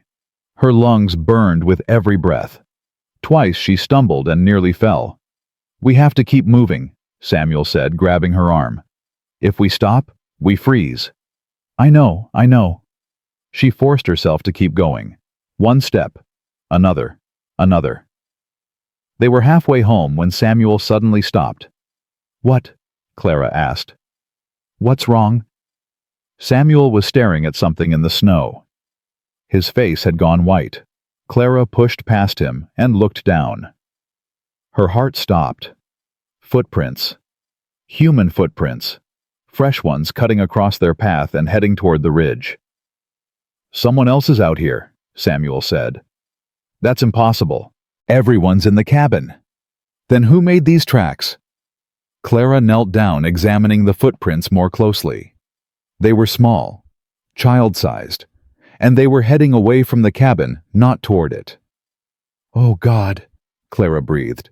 One of the children is out here." They followed the tracks as fast as they could. The footprints led up the ridge toward the cave where they had been gathering wood. Why would a child go there? How had they even gotten out of the cabin without anyone noticing? Clara's lungs were screaming. Her legs were failing. But she didn't stop. She couldn't stop. "There!" Samuel shouted, pointing ahead. A small figure collapsed in the snow. Not moving. Clara ran. She didn't know where she found the strength, but she ran plowing through the drifts until she reached the fallen child. It was one of the Henderson girls, the middle one, maybe 7 years old. Her lips were blue. Her skin was ice cold. "Is she alive?" Samuel dropped to his knees beside them. Clara pressed her fingers to the girl's neck. For a horrible moment she felt nothing, then faint but present a pulse. "Barely. We have to get her warm, now." Samuel stripped off his coat and wrapped it around the child. Clara lifted the girl in her arms, staggering under the weight. "The cave," Samuel said. "It's closer than the cabin. We can start a fire there." Clara nodded. She didn't have breath to speak. They made it to the cave in 20 minutes. It felt like 20 hours. Samuel gathered the remaining dry wood and built a fire while Clara held the girl close, trying to share her body heat. The child was so cold, so still, like holding a corpse. "Come on," Clara whispered. "Come on, sweetheart. Wake up. Please wake up." The fire caught. Heat began to fill the small space. Slowly, achingly slowly, the girl's color started to return. "She's warming up," Samuel said, his voice thick with relief. "I think she's going to be okay." Clara felt tears streaming down her face. She didn't try to stop them. "Why was she out here?" she asked. "Why would she leave the cabin?" The answer came when the girl finally opened her eyes. "Papa," she whispered. "I was looking for Papa." Clara's blood ran cold. "Your papa is in the cabin, sweetheart." The girl shook her head weakly. "No. He left. This morning. Said he was going to find food. Said he'd be right back." Clara looked at Samuel. Her stepson's face was grim. Walter Henderson had gone out alone, into the storm, without telling anyone. "When?" Clara demanded. "When did he leave?" "I don't know. It was still dark." That was hours ago. If Walter was still out there, still wandering in this storm. "Stay here," Clara said, handing the girl to Samuel. "Keep her warm. Keep the fire going." "Ma, what are you doing?" Clara was already moving toward the cave entrance. "I'm going to find Walter." "That's suicide. You don't even know which direction he went." "I'll figure it out." "Ma, stop." Samuel grabbed her arm. "Think about this, please. You can barely walk. The storm is getting worse. If you go out there now, you'll die." Clara turned to face her stepson. His eyes were pleading, desperate.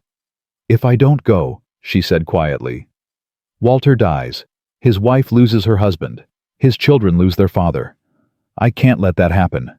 Not after everything we've survived." "But what about Thomasina? What about me?" Clara felt her heart crack. She cupped Samuel's face in her cold hands. "If I don't come back," she said, "you take care of your sister. You keep everyone alive until spring. You can do it, Sam. You've already proven that." "Ma, please. I love you. I love you so much. But I have to do this." She kissed his forehead. Then she turned and walked out into the storm. Finding Walter Henderson took 2 hours. Clara followed his tracks as long as she could, but the wind had filled most of them in. She moved on instinct after that, checking the places where a desperate man might go looking for food. The old hunting blind Thomas had built years ago. The frozen creek where animals sometimes gathered. The edge of the forest where the deer trails crossed.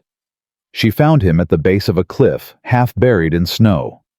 He had fallen, she realized, trying to climb the rocks, looking for something, anything to bring back to his starving family. His leg was twisted at a wrong angle. Broken, probably. He wasn't moving. Clara dug him out with her bare hands. Her fingers were numb. Her body was shutting down. But she kept digging until she could feel his chest, feel the faint rise and fall of his breathing. He was alive, barely. "Walter," she slapped his face. "Walter, wake up!" His eyes fluttered open, confused, delirious. "Mrs. Whitmore." "You idiot! You absolute idiot! What were you thinking?" "My children, they're hungry. I had to do something." "So you went out alone, without telling anyone. You could have died." Walter's eyes filled with tears. "I'm sorry. I couldn't watch them starve. I couldn't just sit there and do nothing." Clara understood that feeling. She understood it better than anyone. "Can you walk?" she asked. Walter tried to move his leg and cried out in pain. "I don't think so." Clara looked at him. A grown man. Twice her weight. She was exhausted, frozen, barely able to stand herself. But she couldn't leave him here. She refused to leave him here. "Put your arm around my shoulders," she said. "We're going back to the cave. You can't carry me. Watch me." The journey back to the cave was the hardest thing Clara had ever done. Walter leaned on her with every step, his weight threatening to drive her into the snow. The wind tore at them. The cold bit through every layer of clothing. Clara's legs buckled twice, sending them both crashing down. But she got up. Every time she got up. "Leave me," Walter gasped. "I'm slowing you down. Just leave me." "Shut up and keep moving." "Mrs. Whitmore, I said shut up." Clara didn't have breath for arguments. She didn't have breath for anything except putting one foot in front of the other. Again, again, again. They reached the cave just as full dark fell. Samuel was waiting at the entrance, his face wild with relief. "Ma, you're alive." Clara collapsed the moment she crossed the threshold. Walter fell beside her, groaning in pain. For a long moment neither of them moved. Then Samuel was there, pulling them closer to the fire, wrapping them in blankets, pressing hot water to their lips. "Is he okay?" Samuel asked, looking at Walter's twisted leg. "Broken," Clara managed. "We'll have to splint it." "I don't know how." "I'll talk you through it. Just give me a minute. Give me 1 minute." She lay there on the cold stone floor, staring at the ceiling of the cave, wondering how she was still alive. How any of them were still alive. Then she pushed herself up and got to work. They stayed in the cave that night. Clara splinted Walter's leg with branches and strips of cloth torn from her own coat. It wasn't pretty, but it would hold until they could get him back to the cabin. The Henderson girl slept between them, her small body finally warm, her breathing steady and strong. "I'm sorry," Walter said into the darkness. "For everything. For being stupid enough to go out alone. For almost getting your stepson's girlfriend killed." "She's not his girlfriend. She's 7. You know what I mean." Walter was quiet for a moment. "Why did you come after me? You could have stayed in the cave. Stayed safe. Let me freeze." Clara stared into the dying fire. "Because that's not who I am." Most people would have. Most people didn't survive this winter. Walter made a sound that might have been a laugh or a sob. "No, they didn't." He was quiet again. Then, "Your husband, Thomas. He was like, you wasn't he. The kind of person who couldn't leave anyone behind." Clara felt her throat tighten. "Yes, he was exactly like that." "Is that why you loved him?" Clara thought about it. About Thomas. about the way he had looked at her on their wedding day, about the plans he had made, the preparations he had insisted on, the almanac full of notes that had saved all their lives. I loved him because he made me believe I could do things I never thought possible, she said finally. He saw strength in me that I didn't know I had. And every day since he died, I've been trying to live up to what he saw. Walter was silent for a long time. I think you've done more than that, he said at last. I think you've become something even he couldn't have imagined. Clara didn't respond. She just pulled her blanket tighter and watched the fire burn. February 6th. Morning. The storm had finally broken. The sun rose pale and cold over a valley buried in white, but the wind had stopped, and the snow had ceased falling. Clara, Samuel, Walter, and the Henderson girl made their way back to the cabin. Walter leaned on Clara, and Samuel hopping on his good leg, wincing with every step. The girl walked on her own, weak but determined. When they came into view of the cabin, Clara saw something that made her heart swell. People, standing outside, waving. They saw us, Samuel said. They're coming to help. Jeremiah reached them first, taking Walter's weight from Clara's exhausted shoulders. Martha was right behind him, scooping up the Henderson girl, tears streaming down her face. We thought you were dead, Martha said. When you didn't come back last night, we thought, it takes more than a storm to kill me, Clara said. But her voice was weak, her legs shaking. She made it 3 more steps before they gave out entirely. Samuel caught her before she hit the ground. I've got you, Ma, he said. I've got you. Clara let her stepson carry her the rest of the way home. February 7th. The traps came through. Samuel led a party back to the ravine and returned with 2 deer and a rabbit.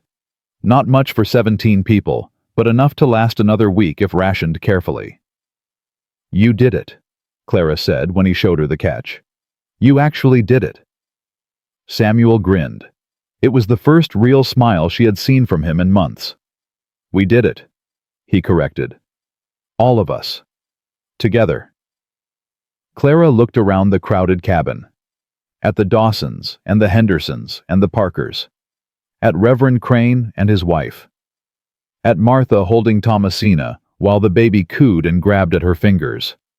17 people. Alive. Against all odds. Together? Clara agreed. That's the only way any of us survived.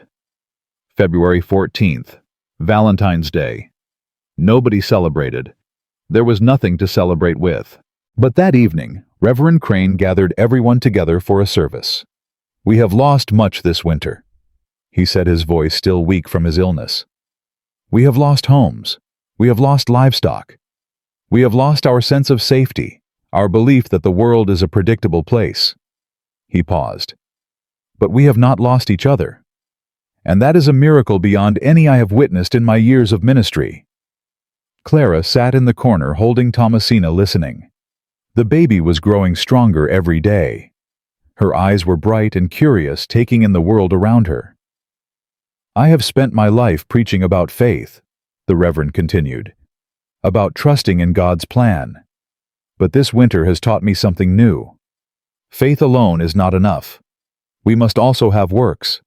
We must also have action.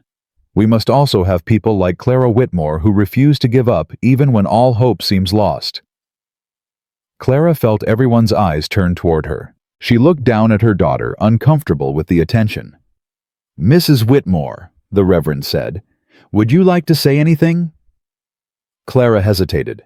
Public speaking had never been her strength. She was a doer, not a talker. But these people deserved something, some acknowledgement of what they had all been through together. She stood slowly still, holding Thomasina. I'm not good with words, she said. My husband was the one who could give speeches. I just do things. She looked around the room, meeting each person's eyes. When Thomas died, I thought my life was over. I thought I would just give up, lie down, and let the winter take me.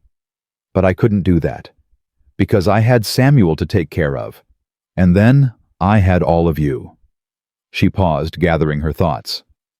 "I didn't save you," she said finally. "We saved each other. Every time I wanted to quit, one of you gave me a reason to keep going. Every time I thought we were done, one of you found a way forward." She looked at Samuel standing near the door. "My stepson rode through a blizzard to save my daughter's life. My neighbor carried children through the snow to reach safety. This community, this strange, unexpected family we've become. That's what saved us. Not me. All of us." She sat back down, her face flushed with embarrassment. The cabin was silent for a long moment. Then Jeremiah Dawson started to clap. One person, then another, until the entire cabin was applauding, the sound echoing off the walls Clara had built with her own hands. Clara looked down at Thomasina, at her daughter's dark eyes, so like Thomas's. "We made it, little one," she whispered. "We actually made it." February 21st. The first thaw. It started small, a drip from the edge of the roof. A patch of dark earth appearing through the snow, the sound of water running somewhere beneath the frozen ground. Clara stood outside the cabin, feeling the sun on her face for the first time in months. The warmth was weak, barely noticeable, but it was there. "Is it over?" Samuel asked, standing beside her. Clara watched the snow beginning to melt, the world slowly emerging from its white prison. "Almost," she said. "A few more weeks maybe, then spring." "What happens then?" Clara thought about it. The Dawsons would rebuild their home. The Hendersons would repair their chimney. The Parkers would replant their fields. Life would go on as it always did. "Then we start again," she said. "We clean up. We rebuild. We prepare for next time." "Do you think there'll be a next time, another winter like this one?" Clara looked at her stepson. This boy who had become a man. This child who had saved them all. "There's always a next time," she said. "That's what your father taught me. The question isn't whether hard times will come. They always come. The question is whether you'll be ready when they do." Samuel nodded slowly. "Then I guess we better start preparing." Clara smiled. It felt strange on her face, like a muscle she hadn't used in too long. "That's my boy," she said. "That's exactly right." Together they walked back into the cabin to begin planning for the future. March came slowly, grudgingly, like a wounded animal dragging itself toward safety. The snow began to melt in earnest during the first week. Water ran everywhere, turning the ground to mud. Flooding cellars, transforming the valley into a maze of streams and pools. The world that emerged from beneath the white was battered and broken, but it was alive. Clara stood at the entrance of her shell on the morning of March 3rd, watching the transformation. Thomasina was strapped to her chest, warm and content. Samuel stood beside her, taller somehow than he had been in October. "It's really over," he said quietly. "Isn't it?" Clara thought about the past 5 months, the building, the storms, the sickness, the hunger, the death, the impossible, miraculous survival.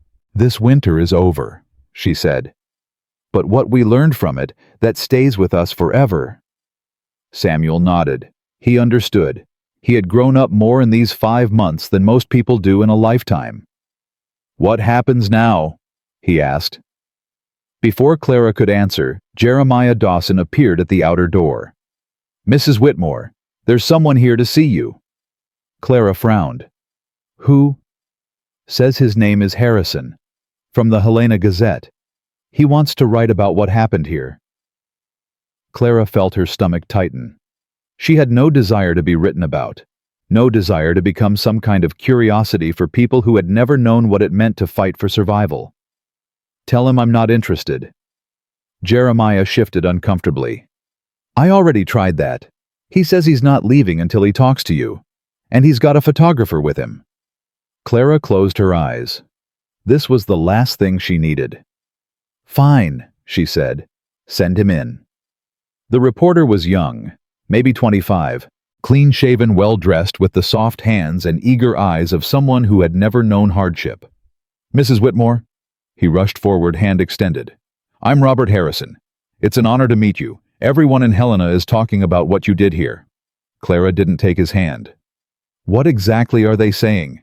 That you saved 17 lives, that you built some kind of fortress out of wood and willpower, that you're the bravest woman in Montana. Harrison's eyes were shining. They're calling you the widow of Blackwater Valley, the woman who beat the winter. Clara felt a flash of anger. I didn't beat anything. I survived. There's a difference. But surely you must feel some pride in what you accomplished. The engineering alone is remarkable. I've seen military fortifications with less thought put into them. My husband designed it. I just built it. Your husband who died before the winter started? Clara's jaw tightened. Yes. Harrison pulled out a notebook and pencil. Can you tell me about him? About his plans? How did a farmer come up with something like this? Clara looked at this young man with his notebook and his questions and his complete inability to understand what they had been through. She thought about sending him away, refusing to speak, protecting herself and her family from the outside world. But then she thought about Thomas, about his almanac full of notes, about his desperate desire to prepare to protect to keep people safe.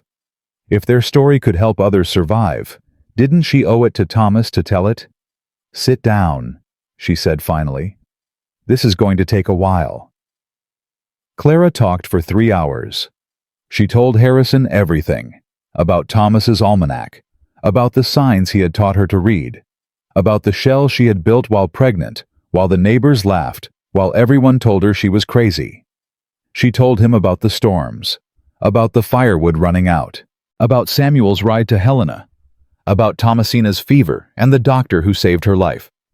She told him about the 17 people who had come to her door seeking shelter, about old Ezekiel who died and the Henderson girl who almost froze and Walter Henderson's broken leg. She told him everything except the moments of despair, the nights when she had wanted to give up, the fear that had gripped her every time she looked at her dwindling supplies. Those moments were hers. She wasn't ready to share them. This is incredible, Harrison said when she finished. He had filled an entire notebook with his cramped handwriting. Mrs. Whitmore, this story is going to change lives. People need to hear this. People need to prepare, Clara corrected. That's the only thing that matters, not me, not my story, just the preparation. I'll make sure that message comes through, I promise. Clara looked at him for a long moment. She wanted to believe him, but she had learned not to trust promises. Just get it right, she said. That's all I ask. The article appeared 2 weeks later. It was front-page news. The Widow of Blackwater Valley, How One Woman Saved 17 Lives. Harrison had kept his promise. The article focused on preparation, on planning, on reading the signs that nature provided. Clara's name was mentioned, but she wasn't the hero of the story. The shell was. Thomas's almanac was. The principle of being ready for the worst. But people didn't care about principles. They cared about Clara. Within a week, letters started arriving. Dozens of them, then hundreds. People from all over Montana, from Wyoming, from Dakota Territory. Some wanted advice on building their own shells. Some wanted to meet her. Some just wanted to thank her for giving them hope. What do I do with all these? Clara asked Martha, staring at the pile of envelopes on her table. Martha laughed. You answer them, or you hire someone to answer them for you. I don't have money to hire anyone. You might soon. There's a man from the territorial government who's been asking around about you. Says they want to talk about some kind of official recognition. Clara shook her head. I don't want recognition. Maybe not, but Clara. Martha's voice softened. What you did here matters. It matters beyond just us. If your story helps other people survive, isn't that worth something? Clara looked down at Thomasina sleeping in her arms, at Samuel reading by the window, at the shell she had built with her own hands, the structure that had saved all their lives. I'll think about it, she said. The official recognition came in April. A delegation arrived from Helena, led by a man named Governor Samuel Hauser himself. He was tall and imposing, with a beard that spoke of authority and eyes that missed nothing. "Mrs. Whitmore," he said, standing in her cabin, surrounded by the 17 people she had saved. "On behalf of the territory of Montana, I want to thank you for your extraordinary service this winter." Clara stood awkwardly unsure how to respond.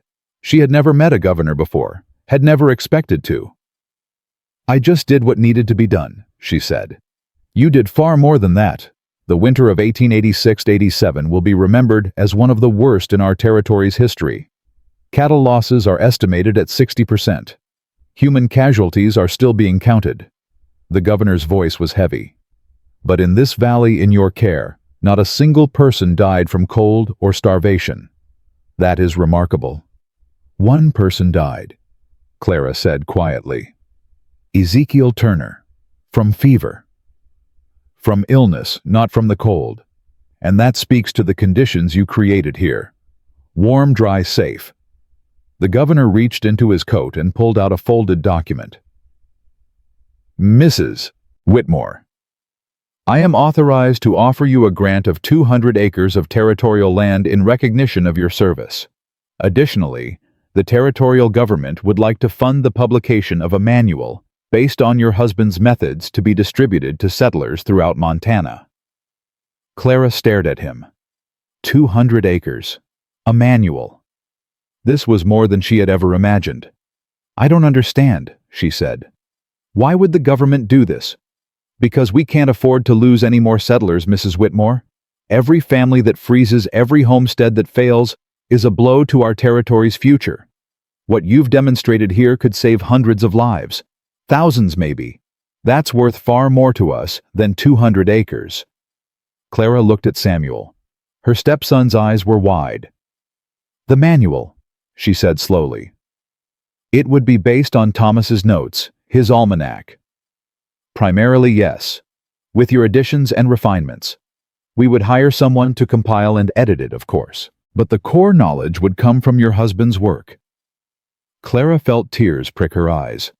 Thomas's knowledge preserved. Shared. Helping people he would never meet survive winters he would never see. "Yes," she said. "I'll do it." The work on the manual took all summer. Clara spent hours with a compiler from Helena going through Thomas's almanac page by page, explaining his observations, his methods, his predictions. She added her own knowledge. Everything she had learned during that terrible winter about firewood storage, about insulation, about rationing and rotation, and keeping hope alive when everything seemed lost. Samuel contributed too. He explained the trapping methods Thomas had taught him, the ways to read animal behavior, the signs that indicated where game would shelter during storms. Even Jeremiah helped describing what he had done wrong and what he had learned from Clara's example. His section of the manual titled Lessons from Failure would become one of its most popular chapters. The manual was published in October 1887, exactly 1 year after Clara had started building her shell. It was called The Whitmore Method, A Guide to Winter Survival in the Montana Territory. Thomas's name was on the cover alongside Clara's. Inside, his words were preserved exactly as he had written them, with Clara's additions clearly marked. "We did it," Clara said, holding the first printed copy in her hands. "We actually did it." Samuel stood beside her now, 12 years old, his face filled with pride. "Pa would be happy," he said. Yes, he would. Clara turned to the dedication page and read the words she had insisted on including. "For Thomas Whitmore, who saw the storm coming and prepared the way, and for everyone who laughed at the widow building her coffin. May this book help you build your own." The first anniversary of the Great Storm fell on November 14, 1887. Clara had been dreading it for weeks. The memories were too fresh, too painful. She could still feel the cold in her bones, still hear the wind howling against her walls. But the people of Blackwater Valley had other plans. They gathered at her cabin, all of them, the Dawsons and the Hendersons and the Parkers. Reverend Crane and his wife, the families who had sheltered with her, and others who had heard the stories and wanted to be part of something larger than themselves. "What is this?" Clara asked, standing at her door, Thomasina on her hip. Martha stepped forward. We wanted to mark the day, to remember what we survived, and to thank the woman who made it possible. I told you I didn't. We know what you told us. Jeremiah's voice cut through her protest. He stepped forward, his hat in his hands, his face serious. But we also know the truth. We know that without you, most of us would be dead. Our children would be dead. Everything we've built would be gone.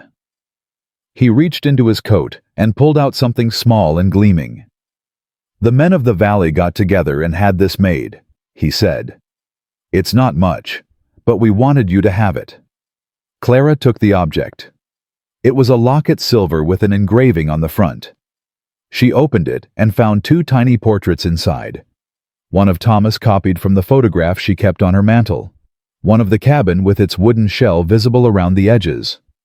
On the back, words were engraved, "For Clara Whitmore, who taught us that preparing is an act of love." Clara felt tears streaming down her face. She couldn't speak, couldn't find words for what she was feeling. Samuel stepped forward and put his arm around her. "It's okay, Ma," he said quietly. "You don't have to say anything." But Clara shook her head. These people deserved words. After everything they had been through together, they deserved something. A year ago. She said, her voice rough with emotion. "I started building a shell around my cabin. Everyone thought I was crazy. Everyone laughed. Even I wasn't sure I was doing the right thing." She looked around at the gathered faces, at the people who had become her family. "But I kept building, because my husband told me to, because my son needed me to, because I didn't know what else to do." She paused, gathering herself. "This winter taught me something I'll never forget. It taught me that survival isn't about being strong. It's about being prepared. It's about knowing that hard times will come and choosing to face them instead of pretending they won't." She held up the locket.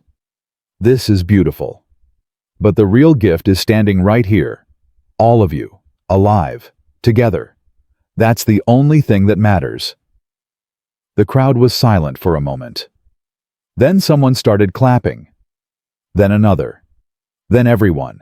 Clara stood in the doorway of her cabin, surrounded by the people she had saved, holding the locket that commemorated her husband's wisdom, and felt something she hadn't felt since Thomas died.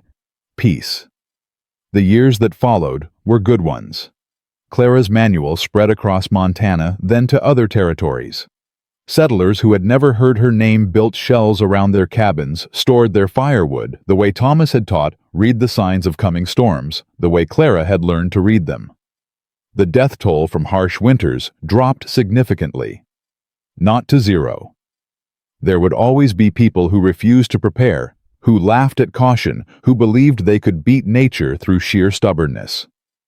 But fewer died. Many fewer. And in Blackwater Valley, the Whitmore cabin became something of a landmark. People came from miles around to see it, to study the shell that Clara had built, to meet the woman who had saved 17 lives through nothing but determination and preparation. Clara didn't like the attention. She never had. But she accepted it because she understood that her story had power. Power to teach, power to inspire, power to save lives she would never know. Thomasina grew up strong and healthy. She had her father's dark eyes and her mother's stubborn jaw. By the time she was 5, she could recite the signs of a coming storm as easily as other children recited nursery rhymes. "The river's running low, Mama," she said one summer afternoon, pointing toward the water. "And the birds are flying south early. Does that mean the winter will be bad?" Clara knelt beside her daughter and looked at the river, at the birds, at all the signs she had learned to read. "It might," she said, "but we'll be ready if it is." "Because we're Whitmores." Clara smiled. "Because we're Whitmores." Samuel grew into a fine young man. He married at 20, a girl from Helena who had read the manual and wanted to meet the boy who had ridden through a blizzard to save his sister's life. Their wedding was held at the cabin in the corridor of the shell, surrounded by the firewood that had saved so many lives. I'm proud of you, Clara told her stepson on his wedding day. Your father would be proud too. Samuel's eyes glistened. I learned everything from you two. Both of you. You learned the basics from us. Everything else you figured out on your own. Clara squeezed his hand. You're going to be a wonderful husband. A wonderful father. I know it. Samuel pulled her into a hug. I love you, Ma. I always have. Since the first day Pa brought you home. Clara held him tight, this boy who had become her son in every way that mattered. I love you too, Sam. More than you'll ever know. The winter of 1892 brought another test. Not as bad as 1886-87. Nothing would ever be as bad as that. But bad enough to prove that Clara's lessons had taken root. When the storms came, the people of Blackwater Valley were ready. Their shells stood strong. Their firewood was dry. Their supplies were stocked. No one died. Not one person. Clara watched from her cabin as the snow fell, as the wind howled, as the temperature dropped to levels that would have killed her 5 years ago. But this time, there was no fear, only the quiet satisfaction of knowing she had done her job. The valley's changed, Martha said, sitting beside her by the fire. Because of you. Because of all of us, Clara corrected. I just got the ball rolling. Don't be modest. It doesn't suit you. Clara laughed. It was a sound she made more often these days. Laughter came easier when you weren't fighting for survival. Fine, she said. I built a shell around my cabin while 7 months pregnant, and everyone thought I was crazy, and now the whole territory uses my husband's methods to stay alive. Is that better? Martha grinned. Much. They sat in comfortable silence, watching the fire burn, listening to the wind outside. Do you ever regret it? Martha asked suddenly. Regret what? Any of it. The building, the saving, the attention afterward. All the letters and visitors and people wanting pieces of you. Clara thought about it. About the exhaustion and the fear and the moments of despair. About the nights when she had wanted to give up, when she had wondered if any of it was worth the cost. No, she said finally. I regret the pain. I regret losing Thomas. I regret all the hard things that had to happen.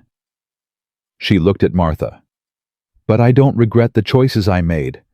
I would make them all again. Even knowing how hard it would be. Especially knowing that.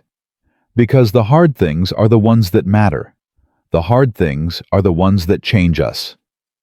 Martha reached over and squeezed her hand. You're a remarkable woman, Clara Whitmore. Clara squeezed back. Clara squeezed. I'm a prepared woman, that's all. The rest is just stubbornness. Spring of 1893 brought an unexpected visitor. Clara was working in her garden when she heard a horse approaching. She stood wiping dirt from her hands and watched as a rider came down the path toward her cabin. The rider was old, white-haired, bent with age, but there was something familiar about the way he sat in the saddle, something that made Clara's breath catch. He dismounted slowly, painfully, and stood looking at her for a long moment. Mrs. Whitmore, he said, I've come a long way to meet you. Clara studied his face, weathered, lined, eyes that had seen too much. Do I know you? No, but you knew my brother. The old man removed his hat. My name is Peter Turner. Ezekiel was my younger brother.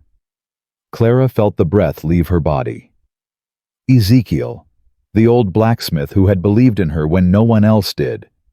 The man who had died in her cabin holding her hand, telling her about Thomas. Mr. Turner, she said, I'm so sorry about your brother. Don't be. Zeke lived a good life, and he died warm, surrounded by people who cared for him. That's more than most can say. Peter's eyes were bright with unshed tears. He wrote me a letter, you know, just before the storm hit. He told me about you, about what you were building, about how he was sure you were going to save everyone. Clara didn't know what to say. She hadn't known Ezekiel had family, hadn't known he had written any letters. He was a good man, she managed. He helped us. Even when he was sick, he helped. That sounds like Zeke. Peter reached into his saddlebag and pulled out a worn leather book. He left this to me in his will. Asked me to give it to you when the time was right. Clara took the book. It was a journal filled with cramped handwriting. Ezekiel's handwriting. What is it? His observations, his memories, everything he learned about surviving in this territory over 70 years. Peter smiled sadly. He said your husband was the smartest man he ever knew when it came to reading the land. He wanted to add his knowledge to yours, to make the manual even better. Clara opened the journal and began to read, page after page of wisdom, of experience, of hard-won knowledge from a man who had spent his whole life paying attention to the world around him. "This is incredible," she whispered. "He believed in you, Mrs. Whitmore, right up until the end." Peter put his hat back on. "I just wanted you to know that, and to say thank you, for being with him when he died, for not letting him die alone." Clara looked up at this old man who had traveled so far to deliver a dead man's gift. "Would you like to stay for dinner?" she asked. "I'd like to hear more about your brother, about the man he was before I knew him." Peter's weathered face softened into a smile. "I'd like that very much, Mrs. Whitmore. I'd like that very much." The final chapter of Clara's story began in the autumn of 1895. She was 40 years old now. Her hair was shot through with gray. Her hands bore the calluses of a decade of hard work.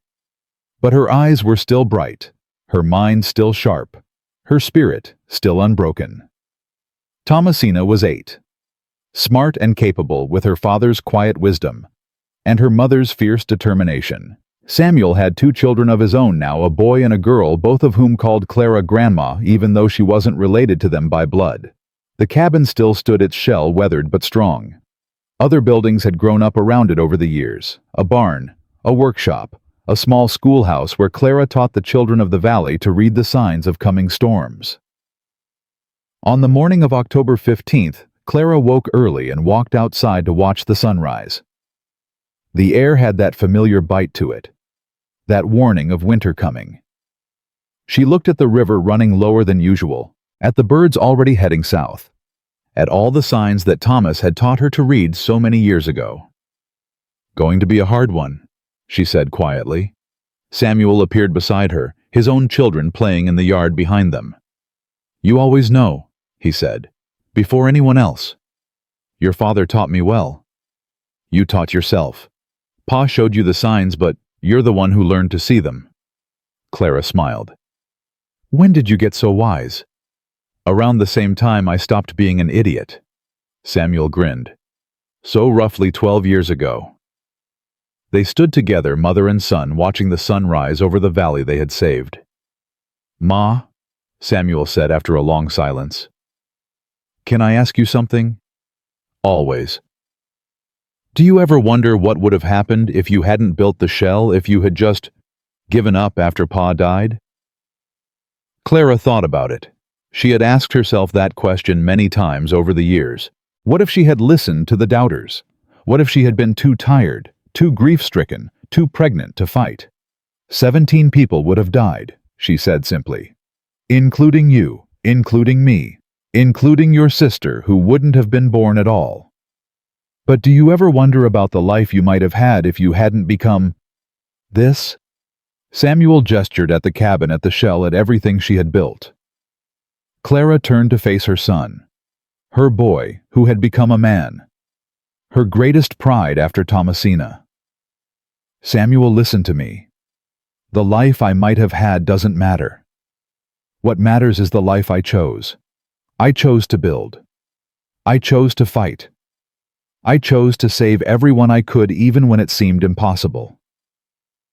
She put her hand on his shoulder. "That's what life is. It's not what happens to you. It's what you choose to do about it." Samuel's eyes were bright. "I hope I'm half the parent you are, Ma. You'll be better, because you had practice." Clara squeezed his shoulder. Now go wrangle those grandchildren of mine. We've got a winter to prepare for." That winter was hard, as Clara had predicted. But the valley was ready. The shells stood strong. The firewood stayed dry. The lessons Clara had taught were passed down to a new generation of survivors.